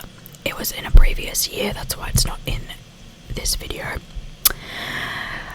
This was an easy 5 stars. For me, it was so good. I don't like the title, but I thought this was so realistic. I feel like I knew the people in these books. I knew their opinions, I knew their flaws, and the way that she writes characters amazes me every time. I did enjoy both Normal People and Intermezzo, so I'm not surprised that I liked this book, but just the way that she writes about the complexities of being human astounds me every single time. This book was about 4 friends, and it sort of follows their life. Not their whole life, it's just a section. And there's a lot of philosophical questions posed. I think the main bulk of the story is told through the 2 friends sending emails to each other, and I felt those emails were amazing. It was like conversations that I would have with my friends, and I really loved their musings on life, and I loved the way that they presented those ideas. This is my favourite Sally Rooney for sure. The next book I read in September was The Joke by Sophie Laguna. This is an Australian author, and this book wasn't necessarily bad. I gave it 3.5 stars. And it's relatable because it's set in country Victoria, and it's like a very, if you live in Victoria, you'll understand why this book is relatable, because you can relate to it so easy. I think the depictions of Australian life, especially in the bush, what it's like living as like a bogan, lower class Australian, was pretty spot on. The cycle of the abuse, like conservative, hateful views, racism, growing up with one parent and a parent that's in and out of the prison system. It's pretty accurate for rural Victoria. And I think the exploration of what it's like to grow up with dyslexia was also really good. I think this story just cut off way too early. It sets it up to have a really interesting conversation about what it's like to be a teenage parent after having and being raped by a family friend, and growing up with a dad and no mum. The dad not realizing you're pregnant until you're literally having the baby, and then what it's like to be thrust into this position. That is a really, really interesting concept that happens all too often, unfortunately. But the story cut off before we got that, which I thought was just disappointing, honestly. I wanted to hear more about that. That's more interesting to me. The next book that I read in September is The Handmaid's Tale by Margaret Atwood. I'm surprised it took me so long to get to this one, but it's so overhyped, to be honest. I gave it 3.5 stars, and I acknowledge that there are so many aspects of this book that are really important and mimicking the current fascist and conservative shift that we're seeing, especially in the US, or should I say the book book had the hindsight to talk about these things. But I did not like the writing of this book. It felt really clunky and impersonal, and I didn't like the way the story was constructed. I didn't like the narrator's voice or storytelling either. But again, it is such a powerful book that is spreading such an important message and warning as to the way society's headed if these right-wing freaks get their way. I just wish that warning was more accessible and not hidden within the layers of the fluff that I thought it was.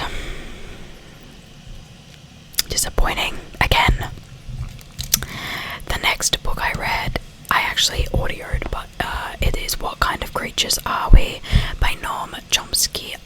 This is my first Noam Chomsky, and I don't know why I started this one because he is a very, very big left-leaning political commentator and has written some amazing books, but he started out as a linguist, and this is a book about linguistics, and I find linguistics fascinating. It's not something that I've studied, and it's not something that I know a lot about, but I find it absolutely fascinating. And I think I just found this book so dense. I think I jumped straight in the deep end to a really complex book about linguistics that I am not caught up on. I mean, Chomsky's a very well-respected intellectual in the area for a reason, and I did enjoy the discussion of linguistics intersecting with politics. His political analyses are always great. The third essay, called What is the Common Good, was the standout for me. I really, really loved that. But I struggled with the sort of linguistics aspect. The next book that I read in September is Taboo by Hannah Ferguson. This is an Australian author. She's also quite young. I think she's 26, 27, and she runs a media company called Cheek Media. She is such an inspirational young person in left-wing politics. This book is specifically about conversations we never have about sex, body image, work, and relationships. I gave it 5 stars. It was great. It is a must-read book for young women and for everyone, to be honest, but I feel like it has so much to give to young women.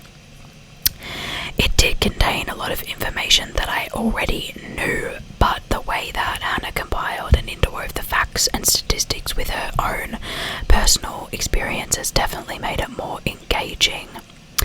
And the commentary was great, and I think it was just such a good book, written in such strong and confident language, rather than sort of dancing around these issues. It states it clearly. It's not afraid of offending the right-wing snowflakes. I think as well, because it's written by an young Australian woman, it was relatable. We grew up with a lot of the same culture and the same things. So that was like a well-needed... Sorry, I just got a call, so the recording cut off, but I was saying that Hannah being Australian and commentating on this stuff was a welcome reprieve from the US-based commentary that's typical in the genre.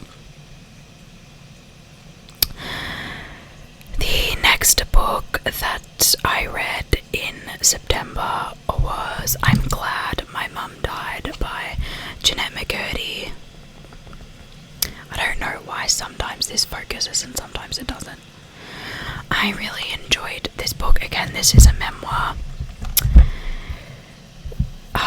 I gave it 4 stars, and like, to be honest, I would be glad that my mum died as well if she treated me like that. And I feel like this is one of those books that every parent should read, just so they can see how much their actions will affect their kids even long after they're not around anymore. I really appreciated the lack of fluff and the sharp pacing of this book. It was straight to the point, and I I actually really liked that, and even though it was very cut and dry, the writing was still engaging, and I'm impressed that this is Jeanette McCurdy's first time writing a book. I thought it was fabulous for a first time book. I just feel so sad for her that she grew up thinking a lot of the stuff she went through was normal. I never watched Nickelodeon as a kid, and I only really knew about her through the online memes, but I'm glad I read this book, and I'm happy to say that it did live up to the hype. The next book that I read is a short story collection, Her Body and Other Parties by Carmen Machado. This author wrote In the Dream House, which I really enjoyed. So I was hoping to enjoy this one too, but I hated it. I gave it 1 star. I was so disappointed. Like I said, this is a short story collection, and the only story that I liked was called The Husband's Stitch, which happened to be the first story, which sort of balances commentary on consent, marriage, control, misogyny, and medical misogyny. And I thought that set a really good pace for the book, but the rest of the short stories in the collection were so bad and graphic and like uncomfortably sexual, and not in a good way but in a bad way.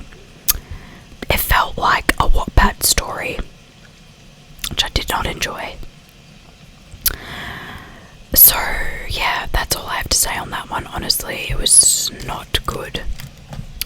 The next book that I read is Earthlings by Sayaka Murata. This book is crazy.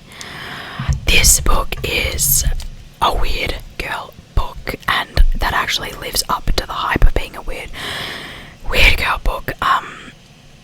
I was conflicted about it. I gave it 3 stars, and on the one hand, was I entertained? Yes, but mainly because I was like, what the hell is happening? I'm not sure if it was a good entertained. It was shocking, and I don't know if it was just for shock value. And for the most part, the book was pretty gross. It included like child rape scenes, the normalization of child rape by friends and family of the child, an abusive family, incest, cannibalism. The list goes on, and for what exactly, I don't really know why these things were included other than for pure shock value.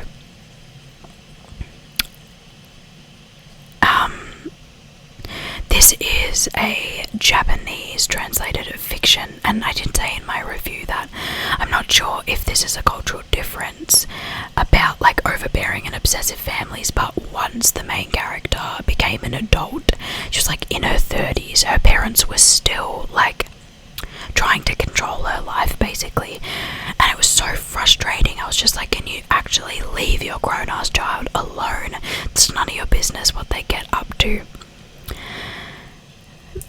I did enjoy the sort of alien aspect of this book. I thought that was really fun, and it actually did serve a deeper purpose in the storytelling, which is how you include something that's a little bit off center, not incest and child rape. Yes, it was interesting to say the least. The next book I read was called Absurdistan by... Oh my god. This is so frustrating. It's by Eric Campbell. There we go. This is a memoir about an Australian journalist who is a pretty incredible story. He moves to Russia in the 90s to pursue journalism, and he works as a foreign correspondent for the ABC, which, if you're not Australian, is the Australian Broadcasting Corporation. It is the government-funded like news basically, and they also produce like a lot of TV shows and movies in Australia, so they're really good. This was quite a plain read in terms of like literary style. It's not anything totally really amazing or revolutionary, but I actually appreciated that for once, because it's just a guy telling his story, and let me say the title, Absurdistan, lives up to that, because some of the stuff in this book is absolutely absurd. I would say the best way to describe this book is life is stranger than fiction, because it was insane. I was sobbing by the end because something really traumatic happens, and it's just one of those things that as a journalist you'd never be able to forget. I think the journalist lived like a really fantastic life and was able to report on some of the most important things of the time. The next book I read was also my September book club read, and that is The Bluest Eye by Toni Morrison. This is my first Toni Morrison, and it did not live up to the hype for me. I gave it 2.5 stars. I think this book talks about racism and Western beauty standards really well, but that being said, I didn't enjoy it. I found the construction of the book quite confusing and disjointed, to the point where, like, I was questioning my initial understanding of the book. The main character, Bacola, barely told her story, and I felt completely disconnected from her. Everything that happened to her was told by another character that I didn't really care about, because it's not supposed to be a book about them, it's supposed to be a book about Bacola. And being such a short story, there wasn't enough time to get to know these other characters either. This book also contains child rape scenes, and I just thought it was so unnecessary because it was in explicit detail, again, for no reason.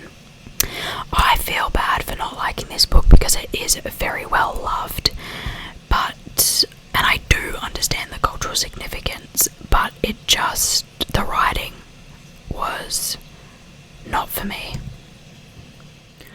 Moving on to what I read in October.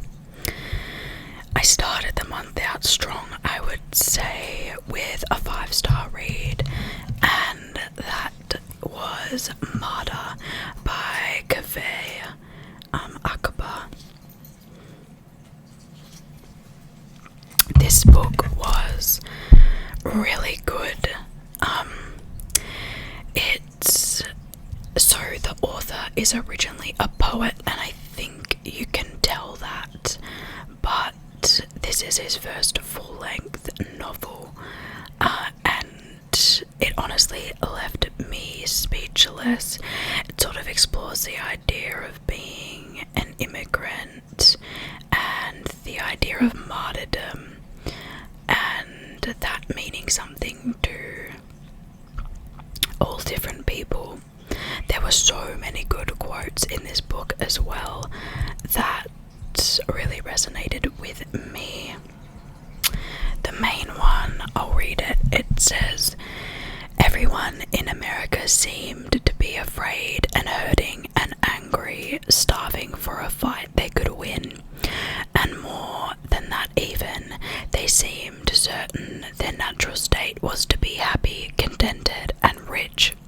The genesis of everyone's pain had to be external, such was their certainty, and so legislators legislated, building border walls, barring citizens from entering here. The pain we feel comes from them, not ourselves, said the banners, and people cheered for all the certainty, but the next day they'd wake up and find what had hurt in them still hurt." I think that was a really, really beautiful quote that sort of sums up the current state of things, especially in America. Yeah, I think you definitely need to go into this book with an open mind, but if you do, it is truly beautiful. The next book that I read in October Young Woman by Jessica Knoll. This book was okay. I gave it 3 stars, and when I first started reading it, I didn't realise that this was a direct retelling of the Ted Bundy murders, and for me that completely ruined the book. I thought it was an original piece, but because it was a retelling, I felt like it made the ending completely irrelevant. She's sort of making a point that male serial killers are really glorified, and you know, they're constantly given attention through documentaries and biopics, but then you literally wrote a book talking about how like sexy Ted Bundy was. So I was like, okay, again, hypocritical. You're doing exactly what you're trying to criticize in the book, and you're not doing it well. The next book I read was a short story collection by Maxine Beneba Clark called Foreign Soil. Maxine Beneba Clark wrote The Hate Race, which is one of my favourite books of all time.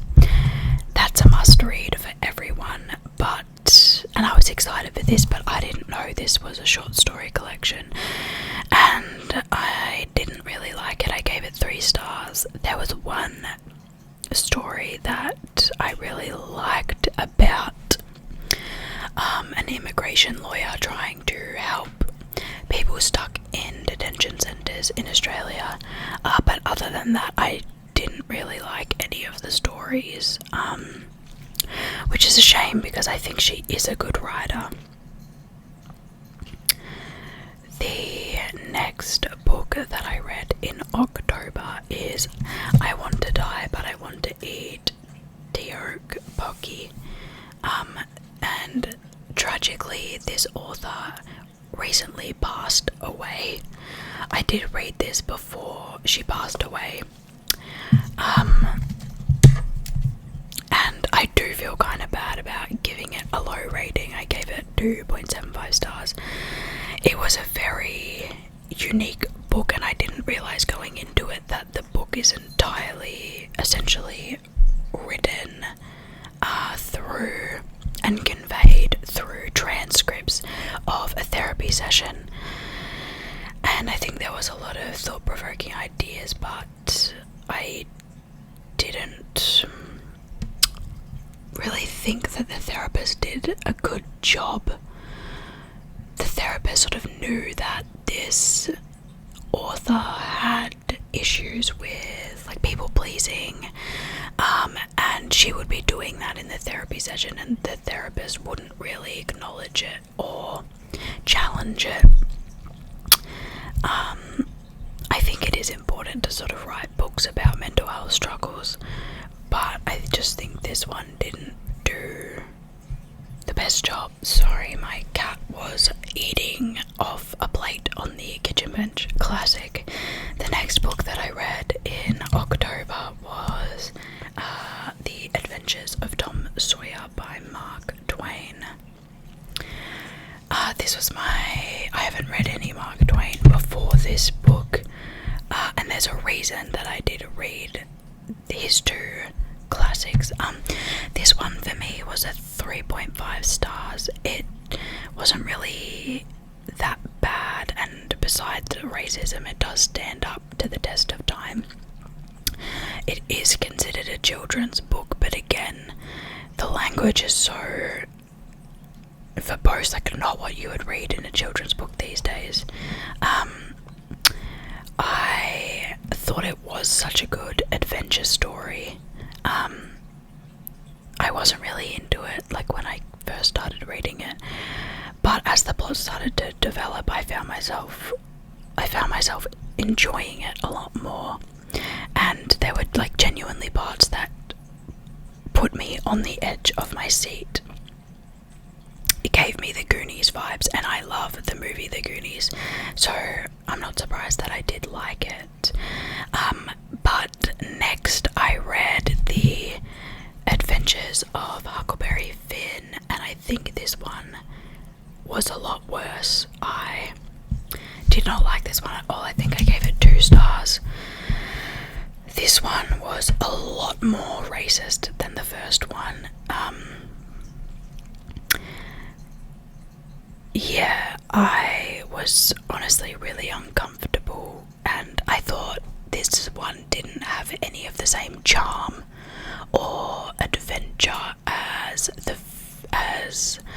Tom Sawyer and everything that made Tom Sawyer good. I just felt like it wasn't included in this one.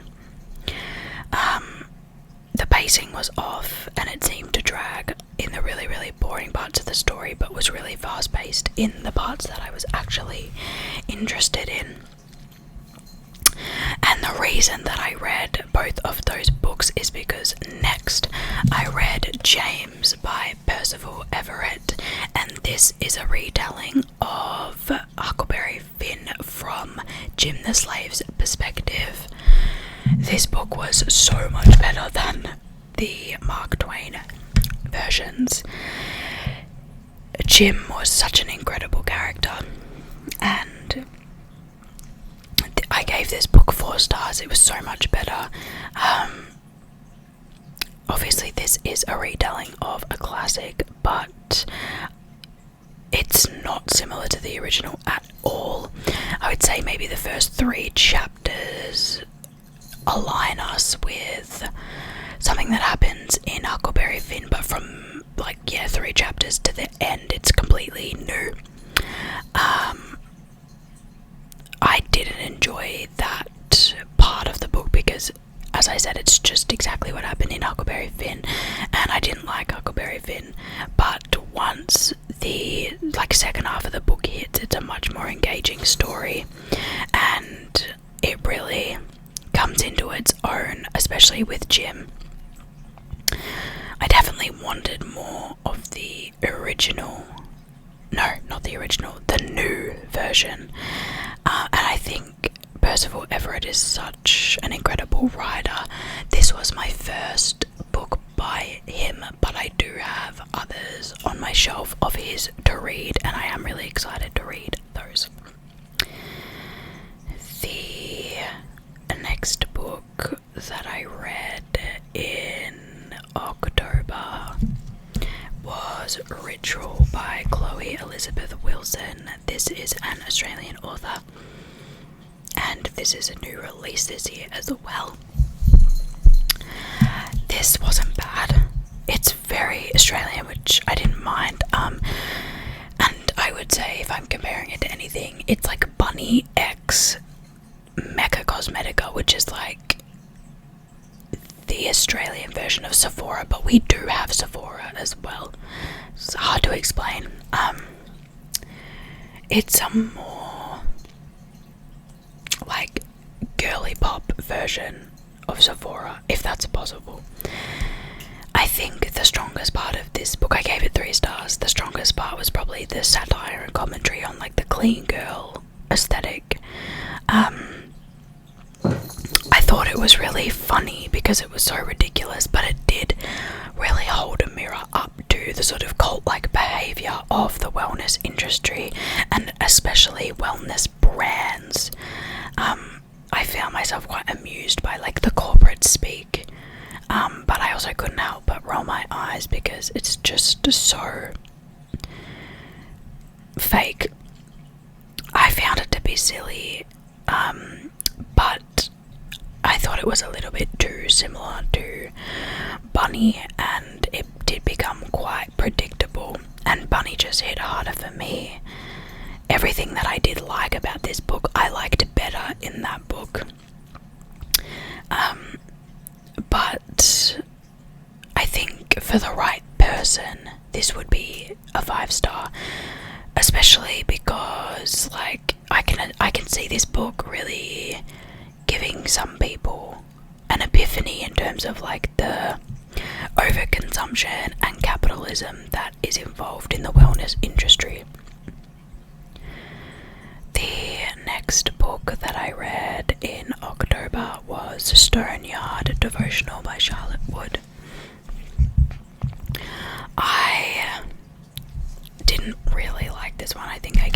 2.5 stars.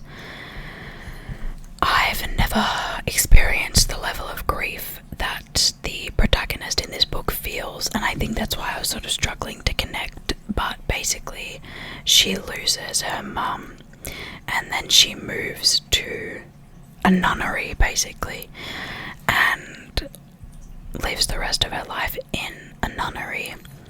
And it's sort of her like contemplating her grief.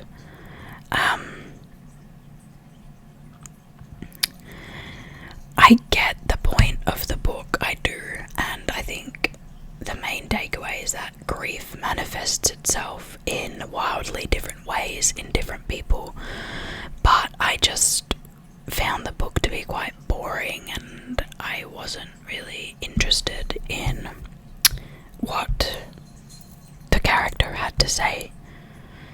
That was disappointing because I was really looking forward to that book. The next book that I read in October was my October book club read, and that was Wild Dark Shore by Charlotte McConaughey. This is also by an Australian author, and it's done really well in the American market, which I'm glad because it was a great book. I gave it 5 stars. This was really, really well written. It's based on a real island between Australia and Antarctica called Macquarie Island, and it's a research base basically, and this book centers around a family who lives on the island, and all of this stuff happens, and it's sort of like a thriller mystery.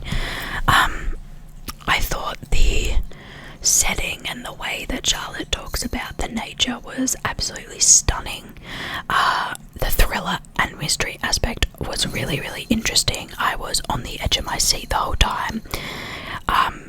For once, I wasn't predicting the plot points, like it threw me through a loop. I really, really enjoyed it, and I thought it was really good storytelling. Everything that's included is related to like the mystery, you just don't realize it at the time. And I think like the use of the callback by Charlotte was really, really incredible storytelling.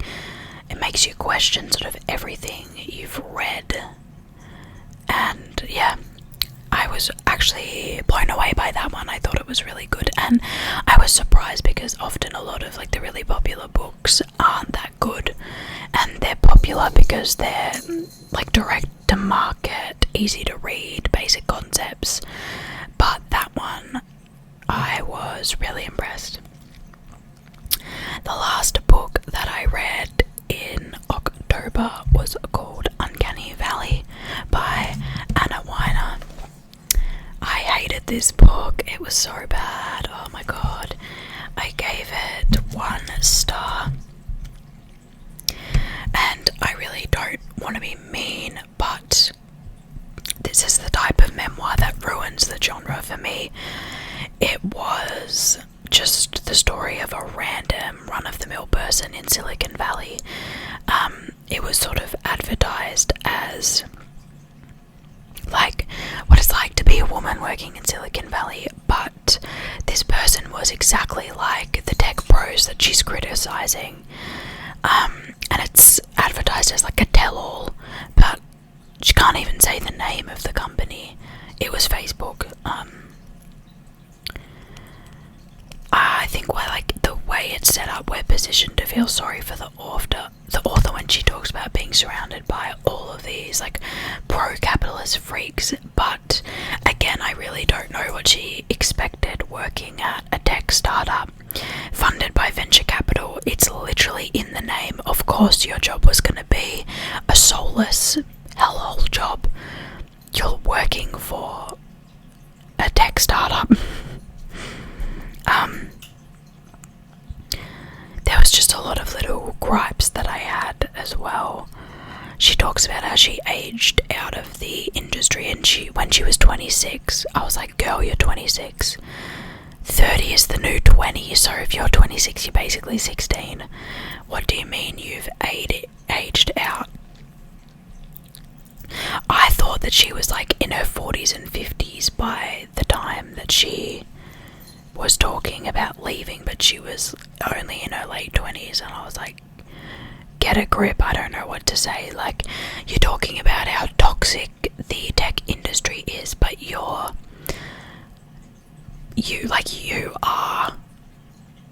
contributing to that toxicity. Was not a fan. We are on to the home stretch now. We've made it to November, and I did a really in-depth talk about this book in my November reading wrap-up, so I'll keep it really brief here. But the first book I read in November is Infidel by Ayaan Hirsi Ali, and this book was really confronting. I gave it 4 stars, and I do think it's really important for people to read. It is a memoir, but it goes into a lot of depth about the subjugation and oppression of women in Islam, specifically around female genital mutilation or female circumcision, whatever you want to call it. And that's still a massive issue around the globe that women are forcibly put through. So if you want to learn more about that, I highly recommend reading this book and doing your own research, because it's truly horrific. Women die from pregnancy, but if you have this procedure done, your chances of dying from childbirth or sex or just generally living is a lot higher. And it's like a really backwards medical practice. So I recommend the book, read it. The next book I read in November was Fahrenheit 451 by Ray Bradbury.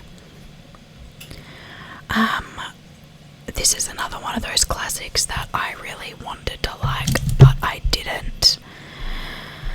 I gave it 2 stars, and I think that it was just badly written, to be honest. Obviously I agree with the premise that burning books is bad, illiteracy is bad, and anti-intellectualism is one of the biggest issues facing humanity at the moment. But Montag was such a one-dimensional character, and I was just utterly bored reading about him.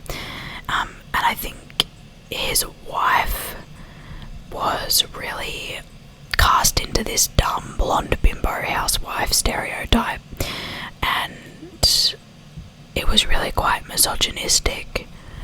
I just didn't enjoy it, and honestly that book really started my reading slump. The next book I read also continued that reading slump, and that was The Alchemist by Paulo Coelho. This is a really divisive book. People either love it or they hate it. I understand both. I gave it 2 stars, but for the most part I didn't like it. I loved the setting, but that was about it. I think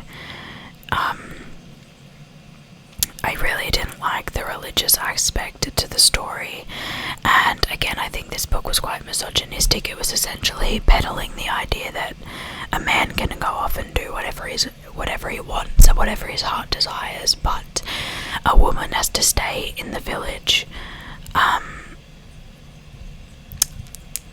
Yeah, I was just rolling my eyes at a lot of it, and for a book called The Alchemist, it sure is not about alchemy at all. I saw someone's review that I thought was really apt, and it said the problem with this book is not that it's bad, which it certainly is, but it's that so many people out there who want to corner you at parties and tell you about how this book totally changed their lives. In a way, you might as well read it just so you can see how feeble-minded they are. yeah.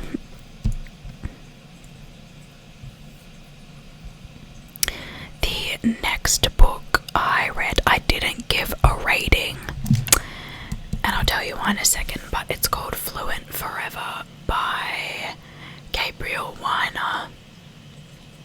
And the reason I read this book is because I am learning Mandarin, Chinese, Shou, Zhongwen. Not really though, I'm learning, I just don't know how to say that. I'm learning. And this book was recommended to read before you start or at the beginning of a language learning journey. It just gives you tips and tricks and sort of different things to help you learn a new language. I will say I did feel like the advice was quite general, and it's not anything I didn't know in terms of how to learn. I think if you did your, in Australia or in Victoria it's called VCE, year 11 and 12, if you did that you were taught the same ideas for memorization and revision, so I don't think it's anything special. I will say though, if you're going to read this book, get the physical copy. I listened to this on audio and the audiobook comes with a PDF. All of that is included in the physical book and you will want to go back and look at it. So I definitely recommend just getting the physical book, don't bother with the audio. I will rate that book when I'm fluent in Mandarin.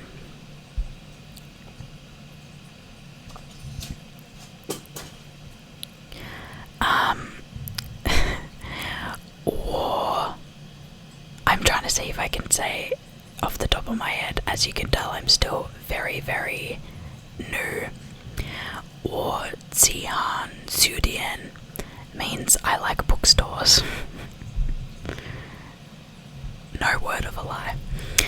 The next book I read in November was Loved Ones by, I think it's Aisha Mahara.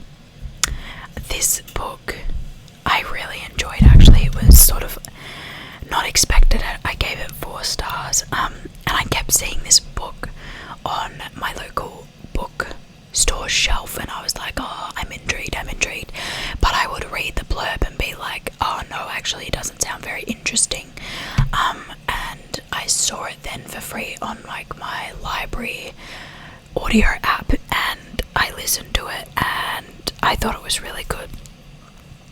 It's primarily a book about grief, but it's definitely a new angle, rather than dealing with the death of a parent, which is often what books about grief are about. This one is about a very successful musician who dies at 29, like a complete fluke accident, and it's about the relationship between the protagonist and the person who died,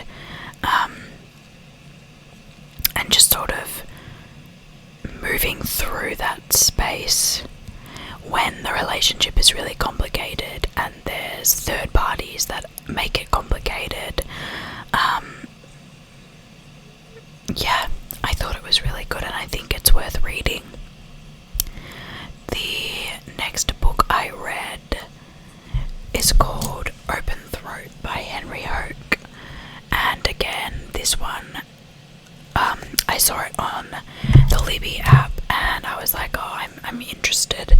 It only went for 2 hours. It's a 160-page book, but it was incredible. I gave it 5 stars.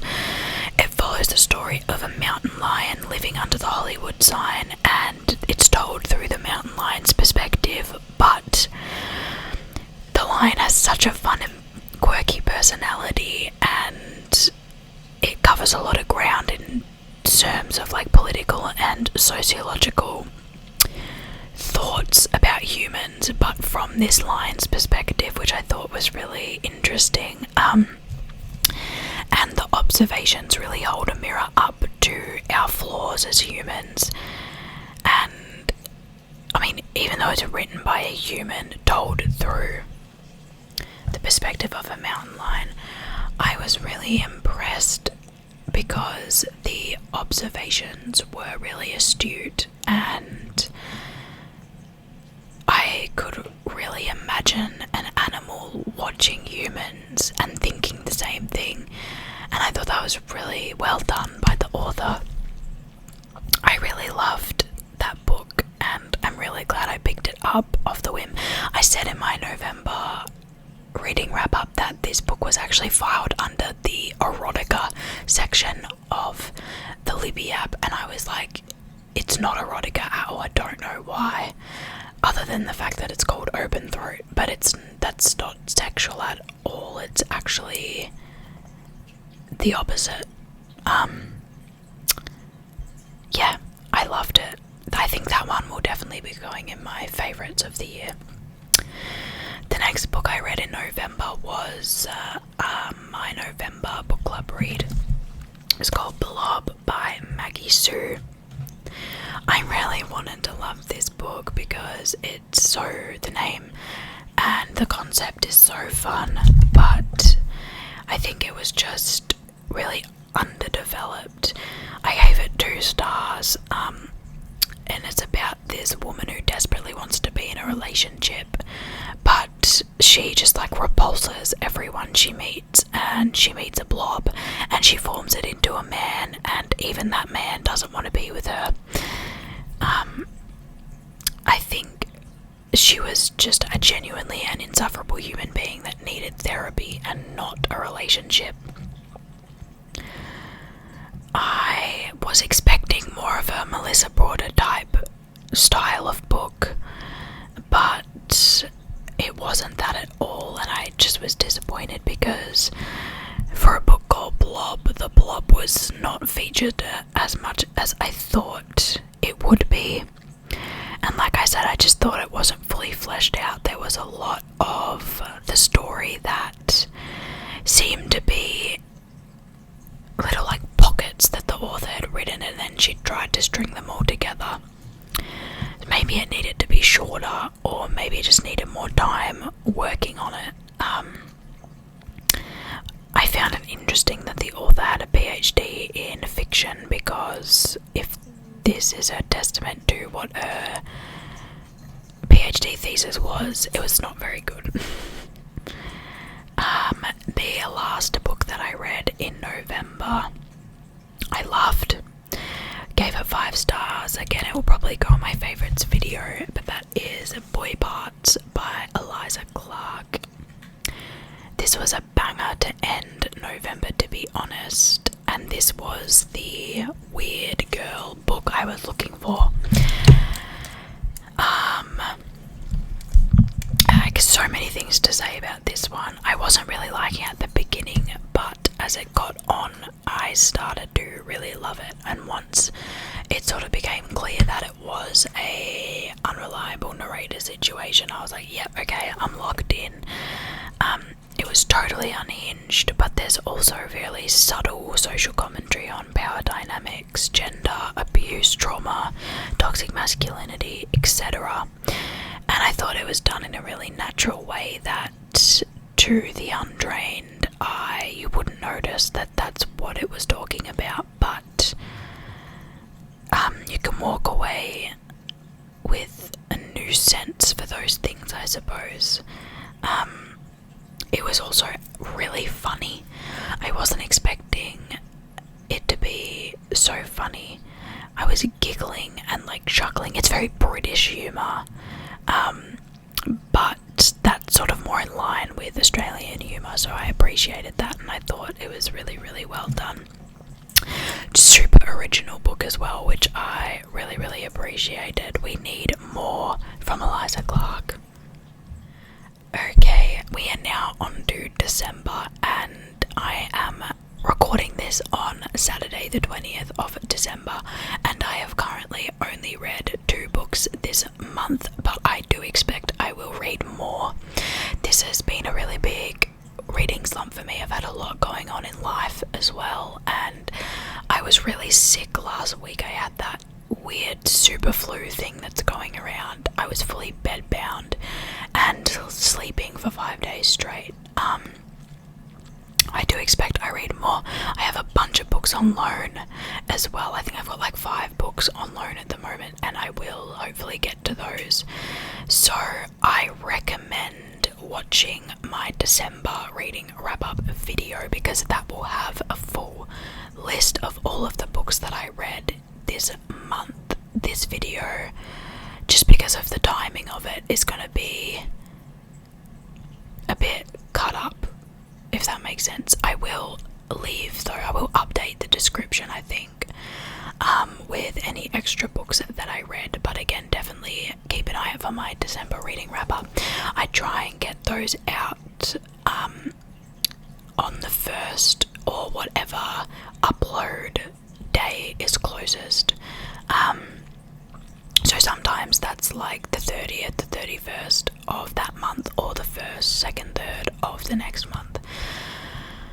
So yeah, hopefully that will be out in like 10 days or so.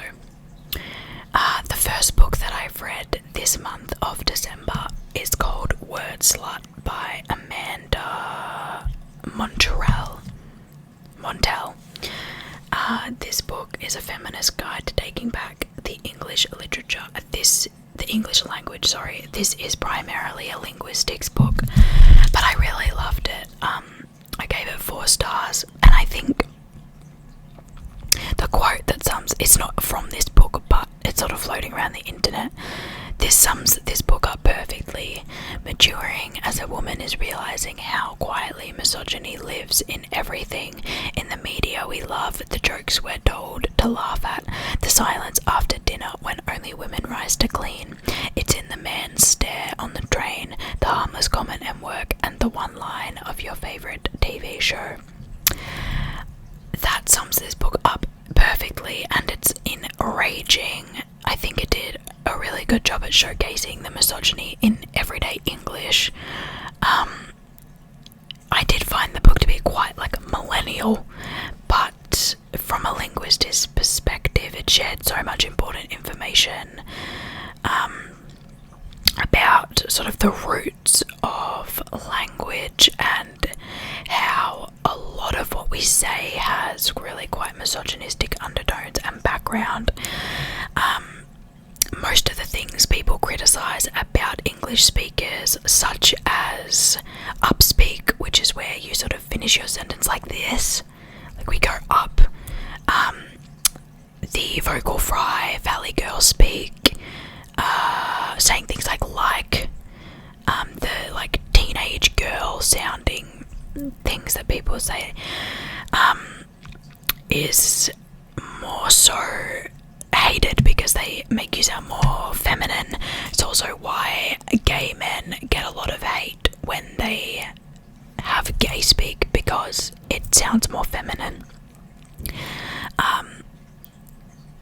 It's insane, just like all of these things that are criticized only because they sound more feminine. And I also found out that things like valley girl talk, up talk, and vocal fry, they all originated from men. Of course they did, and it's sort of been hijacked and put back on women, as is most things. Also things that women do, like in workplace settings, we lower our pitch to sound more masculine and sound more like a man because we're more respected that way. There are so many things that oppress women and other minorities in the way that we speak that we don't even realize. In terms of feminist theory, this book didn't really have anything new to say, but it's more about linguistics, and that alone I found really, really fascinating. I recommend it highly. The next and the last book that I've read so far this month is called Hungerstone by Kat Dunn.